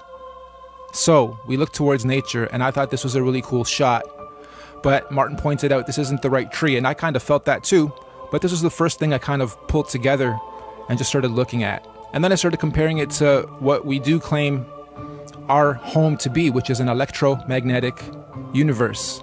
And we are in the midst of those torus fields as they oscillate and give off vibrations and energies, which is what we are. So I started looking at this and seeing a lot of correlation. But then I took it one step further and took this tree out and replaced it. And in this moment, as I overlaid the tree to the model, I had my mind bending, whoa, wait a minute, this can't be the real reason we celebrate Christmas and are doing this tree ritual, can it? And I started looking at the comparisons. So I'm going to put a Christmas tree side by side with our model here, and just be open-minded as we look at the overlaps and what the potential correlations could be. We look at the tree itself. We'll start at the very bottom. Most Christmas trees are put in that red base with water in it. That could be a correlation to Pluto on the very bottom, which is red, negative polarity, red polarity. Then the tree does sit in water. Then the tree is dressed with lights, which could correlate to our stars.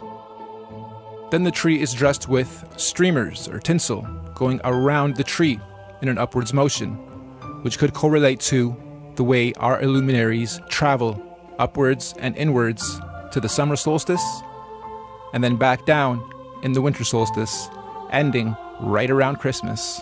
We look at the bulbs. Those could be representations of the luminaries that are going around the tree of life. And we look at the very top. We see Polaris, the master star, the biggest star, always represented with an angel or a star. And angels are basically angles of light. They are stars. They are angels, one and the same. And we have the representation on the tree. Putting all that together, and then taking it one step further, we have the presents under the tree. That could correlate to our presence here as a species, not presents as in real gifts. Or it could also be the gift of life, presence. It could be when a new realm is being formed and a new sun is born. Sound familiar? I also think, just like the holy books are metaphors to explain our universe, so might be some of the Christmas carols and other rituals we do at that time. Like when I think of Santa Claus and the reindeer, that could be a metaphor for something very big in this geocentric model as well. So if you guys think this is trippy too and want to participate, I'd recommend rip apart every single Christmas carol and see if there's any metaphors that would overlap into this model too. But hey, I'm probably just tripping out, so I'm gonna end the video here. Things that make you go, I decided to do this because, as funny as it is for people that are new to the flat plane versus planet concept, when you discover this knowledge and you go deeper and deeper into the knowledge base, then you go back to looking at how our solar system is explained to us. I'm trying to do that here, and it's almost like forcing yourself to believe in Santa Claus again. There's no going back, but for sake of argument and for my own humor and yours, I'd like to rebuild and remodel this the way we're presented, our reality, and then put them side by side to what the flat plane and the Norb theory, the orb theory is. Both are incredible. And I'll actually start with the moon. The moon never shows us its backside. It only rotates this way. Never shows us the backside of it. Never rotates this way. It only shows us that top. Okay, I'm cutting this into the video after I've already edited it, so pardon the background being different, but I had to pause on the moon portion and go back to it because the theory is that the reason we don't see the back of the moon and it never shows its backside is because there is no backside, and apparently it's actually flat. And really, we wouldn't know, and you'll understand why a little bit later in this video when I go over perception and perspective. But for all we know, that is what's happening, and it only rotates this way, right? Then if we take that theory and you think of the rest of the planets, maybe they're all like that, just disks faced towards us, never spinning in any direction but that. These other planets, if you look at actual footage from telescopes and crazy zooms, you never really see a full picture. They always look watery. They always look like just lights, illuminating lights, flashing, blinking, twinkling. So, food for thought. Okay, let's go back. Now I'm also going to make it rotate around the Earth.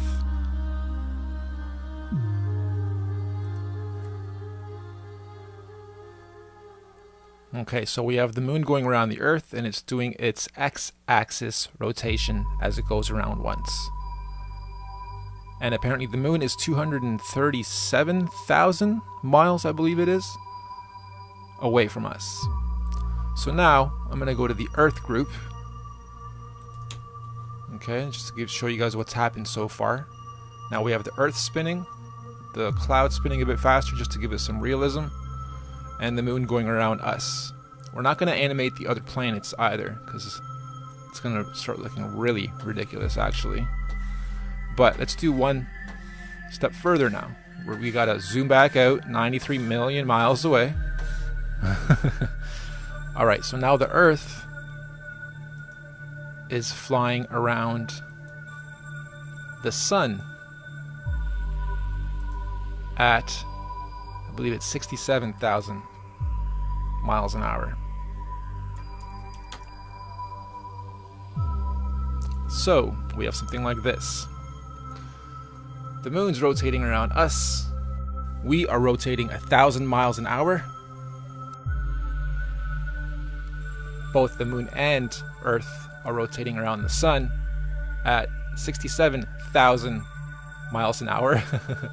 Again, we're on the surface, we're not flying off because gravity holds us down apparently, right?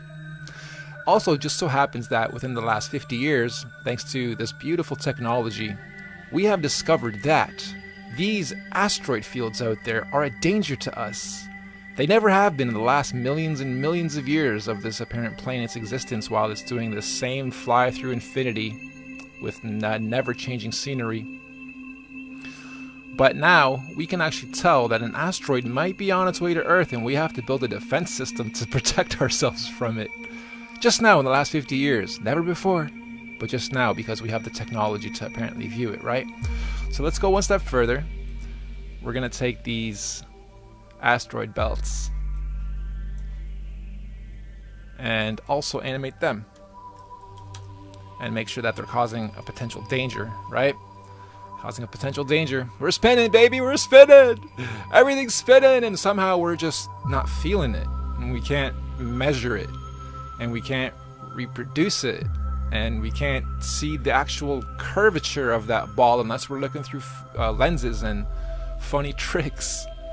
So here it is, without animating the rest of it just yet. I'm going to animate a few more things, but you'll notice the camera's easing in and out when it's doing its loop. Right around here, it stops and then picks up again. That's not realistic, so I'm just going to spend a moment and make sure that I have everything interpolating properly. We haven't even touched oscillations. This just goes in a perfect loop. Doesn't go up, doesn't go down, doesn't go further out, doesn't go further in. They're not telling us a lot even in this model, just to make it make more sense. Alright, so give me a second here. There we go. Now it should be looping seamlessly without stopping or easing in or easing out. And this is just forever. Now again, oscillations should matter and should be included in this. So in order for me to oscillate this, the Earth would have to be moving up and down as it's going around, and also have to be going in and out, doing its spiral to change seasons and to change all our weather patterns and whatnot. So we're not going to go that far with this. I'm just going to take this one step further now though. Take this to a top view. Zoom out a little bit more so you guys can get a better view. 93 million miles away. Nanu, nanu. Okay, so we're flying 24,000 miles and we're going around the sun 67,000 miles. Now we got to do this too. The sun and all of this is spinning around as well at 500,000 miles an hour. So everything is spinning while we're spinning, while the moon's spinning around us. And now on top of that, 500,000 miles an hour, the next figure is literally everything flying through infinity in the void at whatever millions of miles per hour that is. I forget that figure. Okay, this is parallaxing. Some stars are closer, some stars are farther away. The ones that are closer are going to fly by faster than us, than the ones farther away. The ones farther, really far away, barely move. This is parallaxing. This is when you know you're in a 3D environment, going through space, going through things. But we never see this, and the first star is so far away, it just always looks like this. Always. With a center point right there. If we're focused on Polaris, it would be right there, and a time-lapse video would show perfect trails the same way every single night. No parallaxing. Never flying through actual space. Never observable anyway. Let's do a little test now, shall we? Out of these two spheres, which one is bigger? Which one is smaller? Or are they both the same size? This has to do with perspective. Okay? I'm going to switch this to a double viewport. I'm going to switch this to perspective view. Look at the difference in sizes. This one is simply in the foreground. This one is way in the background, but it's huge. At least 5 times bigger than this one. If I didn't show you this though, you would still see them as being the same size. Maybe even this one being bigger, which in reality it is 5 times smaller. Alright, let's play again. This time there's 3.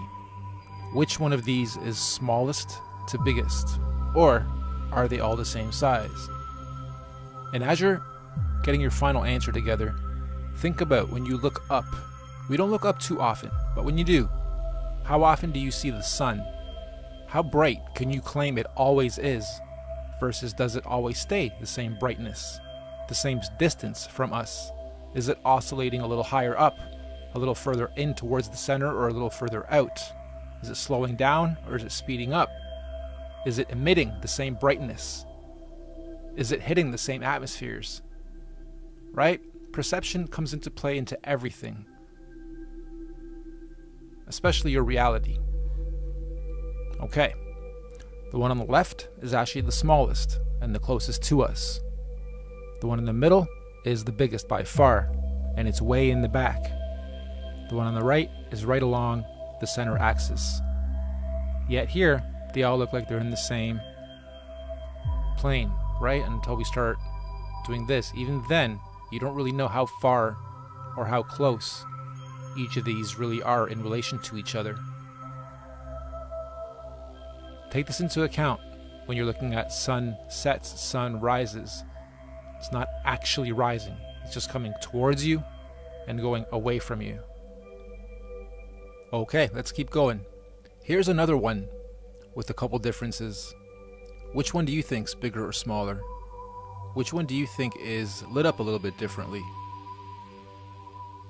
I'm gonna give you guys a moment. Really take a second just to think what else could be different. Well, even if this was a photo from space, they could still really easily trick everybody's perception into thinking it's a sphere, when in reality, it's a plane, a flat plane. With the right lighting, you can make anything look 3D. Okay. While I'm here, I'm going to do one more thing. Okay, so to reverse this, even if we are on a flat plane, if the flat plane is actually a big circle, if we can go high enough, that horizon may very well become curved. But it's not because we are on a sphere. It's because we're still looking at that edge, which is curved towards us, right? So even right now, it's already starting to look like a globe. But it's not. It's flat. We're just looking at the very edge, which is circling around us. Let me zoom out a little bit.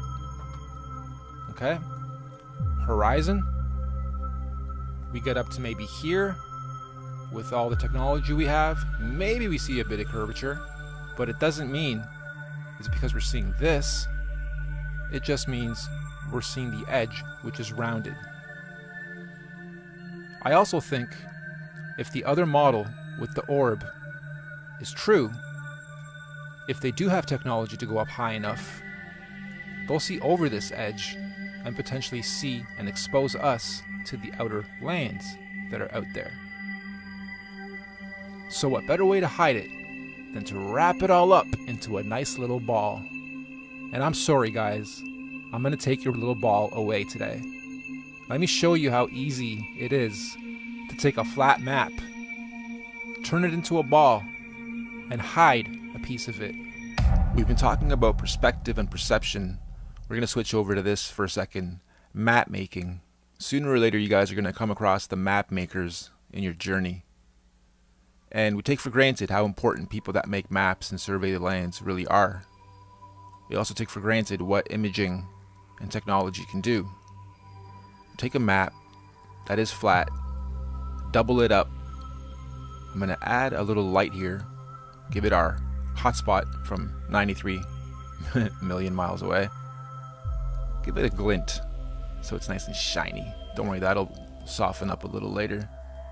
I'm going to give it an indent so that it gives it a little bit of depth. And here's where the magic comes in. I'm going to give it a sphere effect, which basically takes my map and wraps it. And now I can take the tops and bottoms and hide land. Map makers are really, really important. Perception is really, really important. Don't forget, we start on a flat map. Surveyors survey maps that are flat based. They operate on a flat model. Half the world operates on a flat model. Society was built on a flat model. Railroads, canals, everything operates on a flat model. There's never been mathematics that have included curvature in any of the building of our societies and civilizations of the past. Map makers are really important. We can go one step further now. Drop this into another program.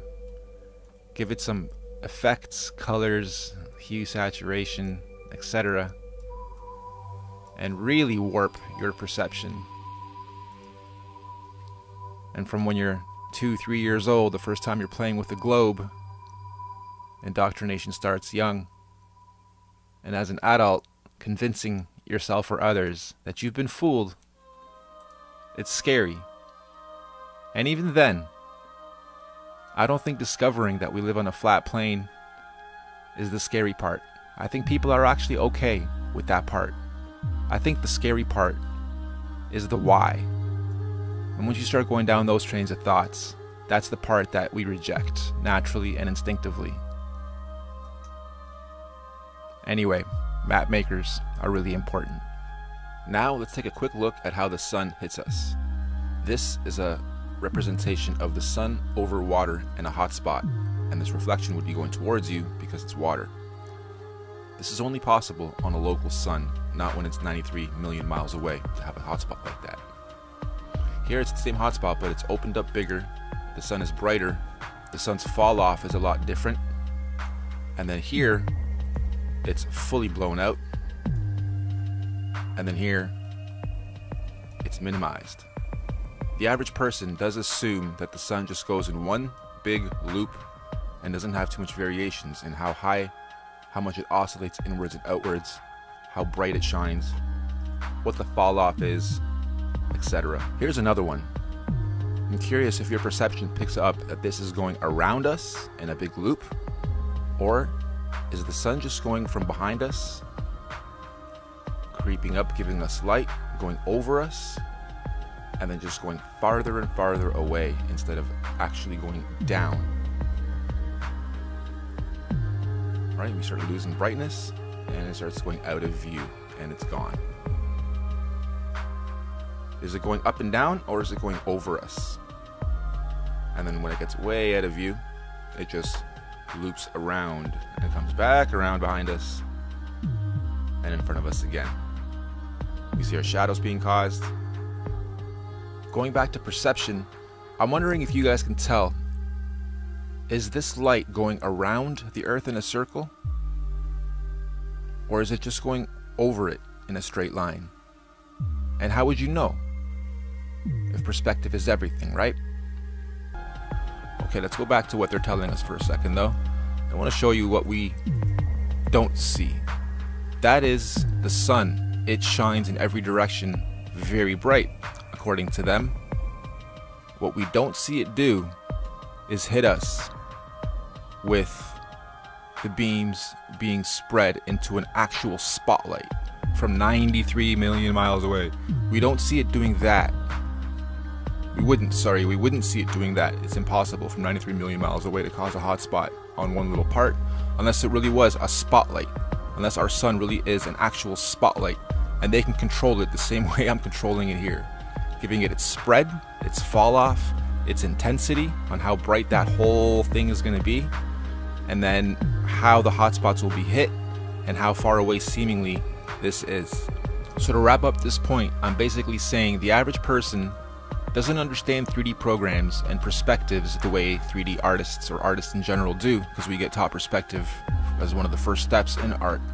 And the average person doesn't take into account intensity, fall off, the day-to-day differentiation of the suns and moons, and their oscillations as they spiral inwards and back outwards over the course of the seasons. So perspective really is everything. You don't know by looking at it how far away it is from us, but you do know by ways of lighting, shadows, and understanding how lighting and perspective would work on a grand scheme when you're working with a light source coming from 93 million miles away versus a light source that is local. Now, like I mentioned before, if we are living on a flattish disk that's round, if we get high enough, we'll still see what we could perceive as a curve, right? But this isn't that. This is an actual sphere, a globe that we're looking at. And as we get higher, your perception definitely would see more and more curvature as you look downwards. But not only that, I think a lot of things people take for granted is when you see the far shots with cameras that can do crazy zooms and you still see things upright, that doesn't make sense. And let me explain why. Now, of course, this isn't to scale, but you guys get the picture. The further away we go from things, if we're on a curved surface, then everything has to be upright according to its center point of perspective. So going outwards, and going outwards, and going outwards, and going outwards, the cameras we have these days would pick this up. Let me go from this way, so the lighting's better. Okay, I didn't actually even do this properly because these should be curved that way a bit too. If we are really sitting on this perspective, then they'd all be kind of like that as well. But okay, let's just skip that for a second. We would see over the course of distance, A, only a limited field of view, and B, as we get further and further away, things would naturally seem to twist away from us, going that way, more and more and more and more, right? The further away we go from something, the further away we would start to see that. And if we can get a shot 1,000 miles away, not only would it be curved like that, but it would be way below our point of view because of the curvature itself.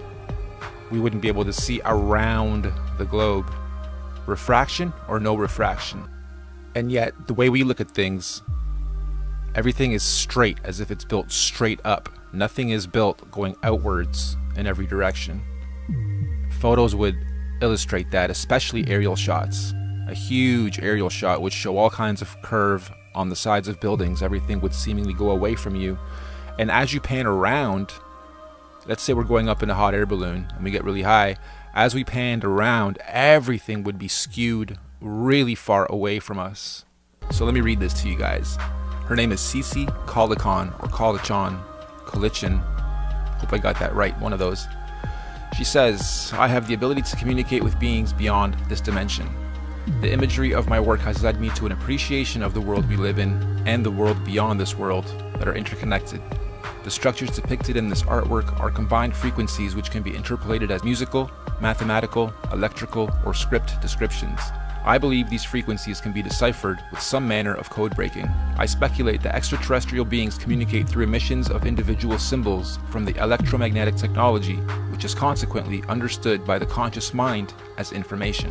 She goes on to say, I feel like I'm in school and higher intelligences are instructing and teaching me. It's almost like a thesis, a work in progress. It has opened my mind to the bigger picture, which includes biology, neurology, physics, astronomy, astrophysics, theology, philosophy, spirituality, technology, anthropology, archaeology. I feel I am in school and higher intelligences are instructing and teaching me. After the work, it forces me to read and learn what they have suggested. It has awakened me to a higher consciousness and awareness. I learned to see life differently and how everything is interconnected by a mathematical order, balance, and harmony that flow within us and beyond. This art progressed in groups at a time, telling me something that I was not aware of until the next body of artwork was completed. It took approximately 10 years before I realized that specific information was being relayed to me through this art-making process. I think that's beautifully said. I think that encapsulates a lot of artists' purposes. Why are we talented? Why do we have these gifts? Why do we see things, hear things before they're even there, and then execute them to be just as we saw or heard them?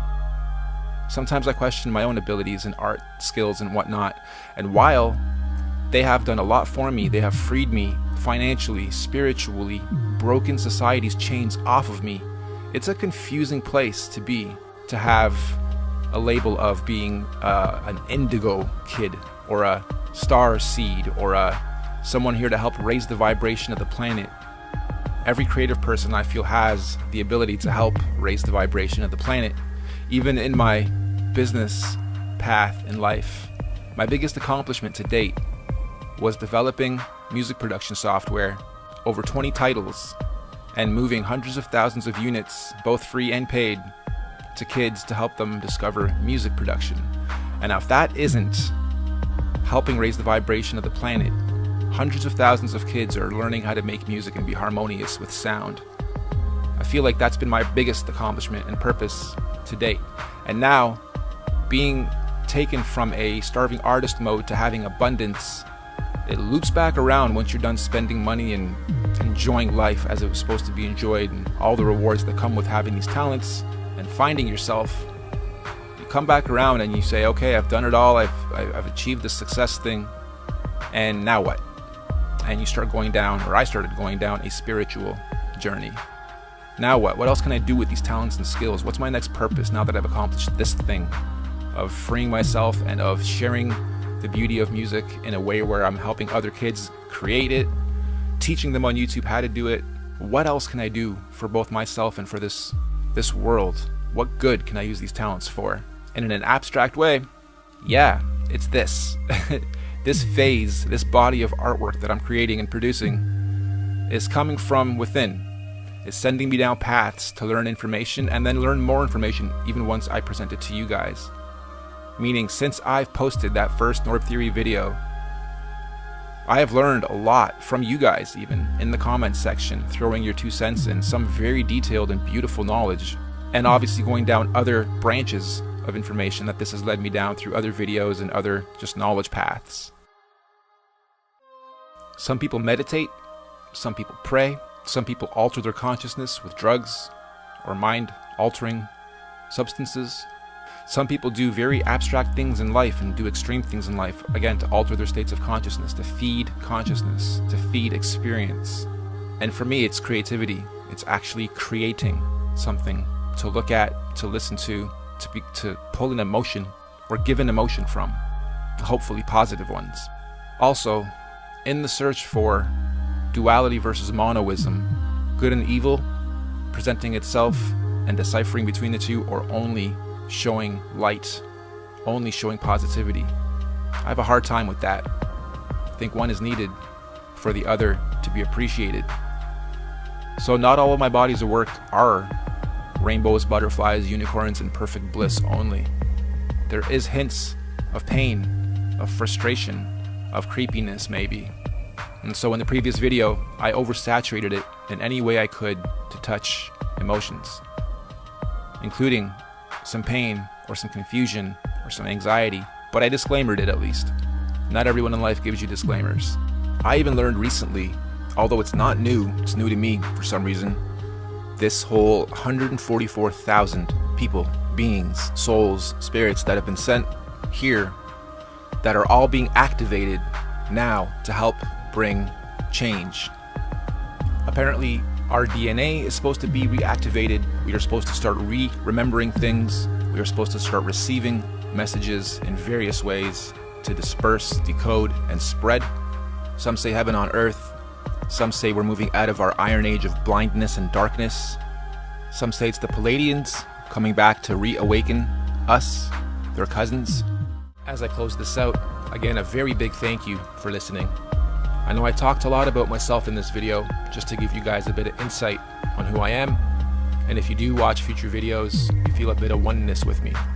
But this isn't about me, really. This is about you. This isn't for everyone. This message, these visuals, and I'm aware of that now, it's not for everyone. But if you're on this video, I do want to say to you, you're loved, you're special, you don't have fear, you do have intent, you do have purpose. And maybe for now it's just understanding and exploration and critical thinking and deprogramming. I love you, you love you, this universe loves you. And if you haven't yet, you're going to start today to live with intent. And if you don't know what your intent is just yet, you're going to start to find out as of today. I feel like my purpose is to actually awaken other creative types. So if you're on here and you are into music production, you draw, you paint, you do graphic design, you dance, you are an expressionist, you know how to encapsulate a moment or an emotion or a vision or a sound and express it through beauty, I think my message goes furthest with you guys, to take what you're seeing and feeling and further express it in your own way to at least produce more beauty in this world. More love. I think that's going to be my slogan. More love. Anyway, thank you. I love you. It's 2045. You are no longer human. You are transhumanist cyborg 2.0. an automaton, a hybrid robot bitch. But they turned off my chip, now I can't eat, sleep, or do shit. And I didn't do anything wrong, I just voiced my opinion. But this algorithmic preemptive crime cop wouldn't listen. Now I can't be a natural human anymore, this war is a drip. I'm just a digital demon running on nothing but nanoscripts. Genetic, neurological re-engineering of humanity. Accelerate stem cell research and fast forward nanotechnology. Imagine being in a perpetual state of 10 orgasms. He didn't even need it, but Eve still managed to force the core at him. Human augmentation, fake reality laid over mine. It's almost real, just a few things seem out of line. I'm not sure what the fuck is real anymore, girl or a guy. We're all transformers now, more than meets the. They got you used to looking at these feminine yet masculine faces. Glitch in your brain, sending your sexuality weird places. Accept the agenda or you'll put us all in cages. It's trans everything, trumps everyone. It's outrageous. Don't you find it strange? Being straight makes you contagious. Evil dies slow and they do it through phases. Greatest of all time, the Baphomet, we so close. Symbols in our movies, music and gender neutral clothes. Gematria and shapes hide sacred alchemy and codes. I'm just reverse engineering the globe. And I'm flattered that you mentioned it. Bubble thoughts and domes. Babushka doll life, we live in the Atlantean row. But this life is all backwards and the times are in show. I'm a real man, apparently so was Marilyn Monroe. And if voting made a difference, they wouldn't let us do it. Listen, don't cheat, lie or steal, cause the government hates competition. Propaganda makes you hate the victims and praise the oppressors. Subversion of the world and they keep applying the pressure. Genetically modified foods, genetically modify you. War on the people is easy if you own the water and fruits. Breaking down your family and making your stupid brain dilution. Order the ABCA 33rd degree problem reaction solution. And our body movements and cycles are luckily still unused. They produce usable sellable energy for them to abuse. You'll be active to make money and social points one day soon, yo. Dump your day's worth of energy production to prove you were useful. And then biology will be used to drive technology. Watch, you'll create the energy to power your own golden handcuffs and watch. Nanotechnology. Yo, get the fuck off, get the fuck off, get the fuck off, get the fuck off. The closer and closer we get to singularity. Artificial intelligence is replacing you and me. Pretty soon the earth won't need the human species. You get a chip in your body, that's the mark of the beast. Eradicate the natural human journey rapidly. Consciousness to disc, reversing our DNA and anatomy. The future's here, I got cyborgs looking after me. My wife's a robot and George Jetson buys crack from me, yo. More love.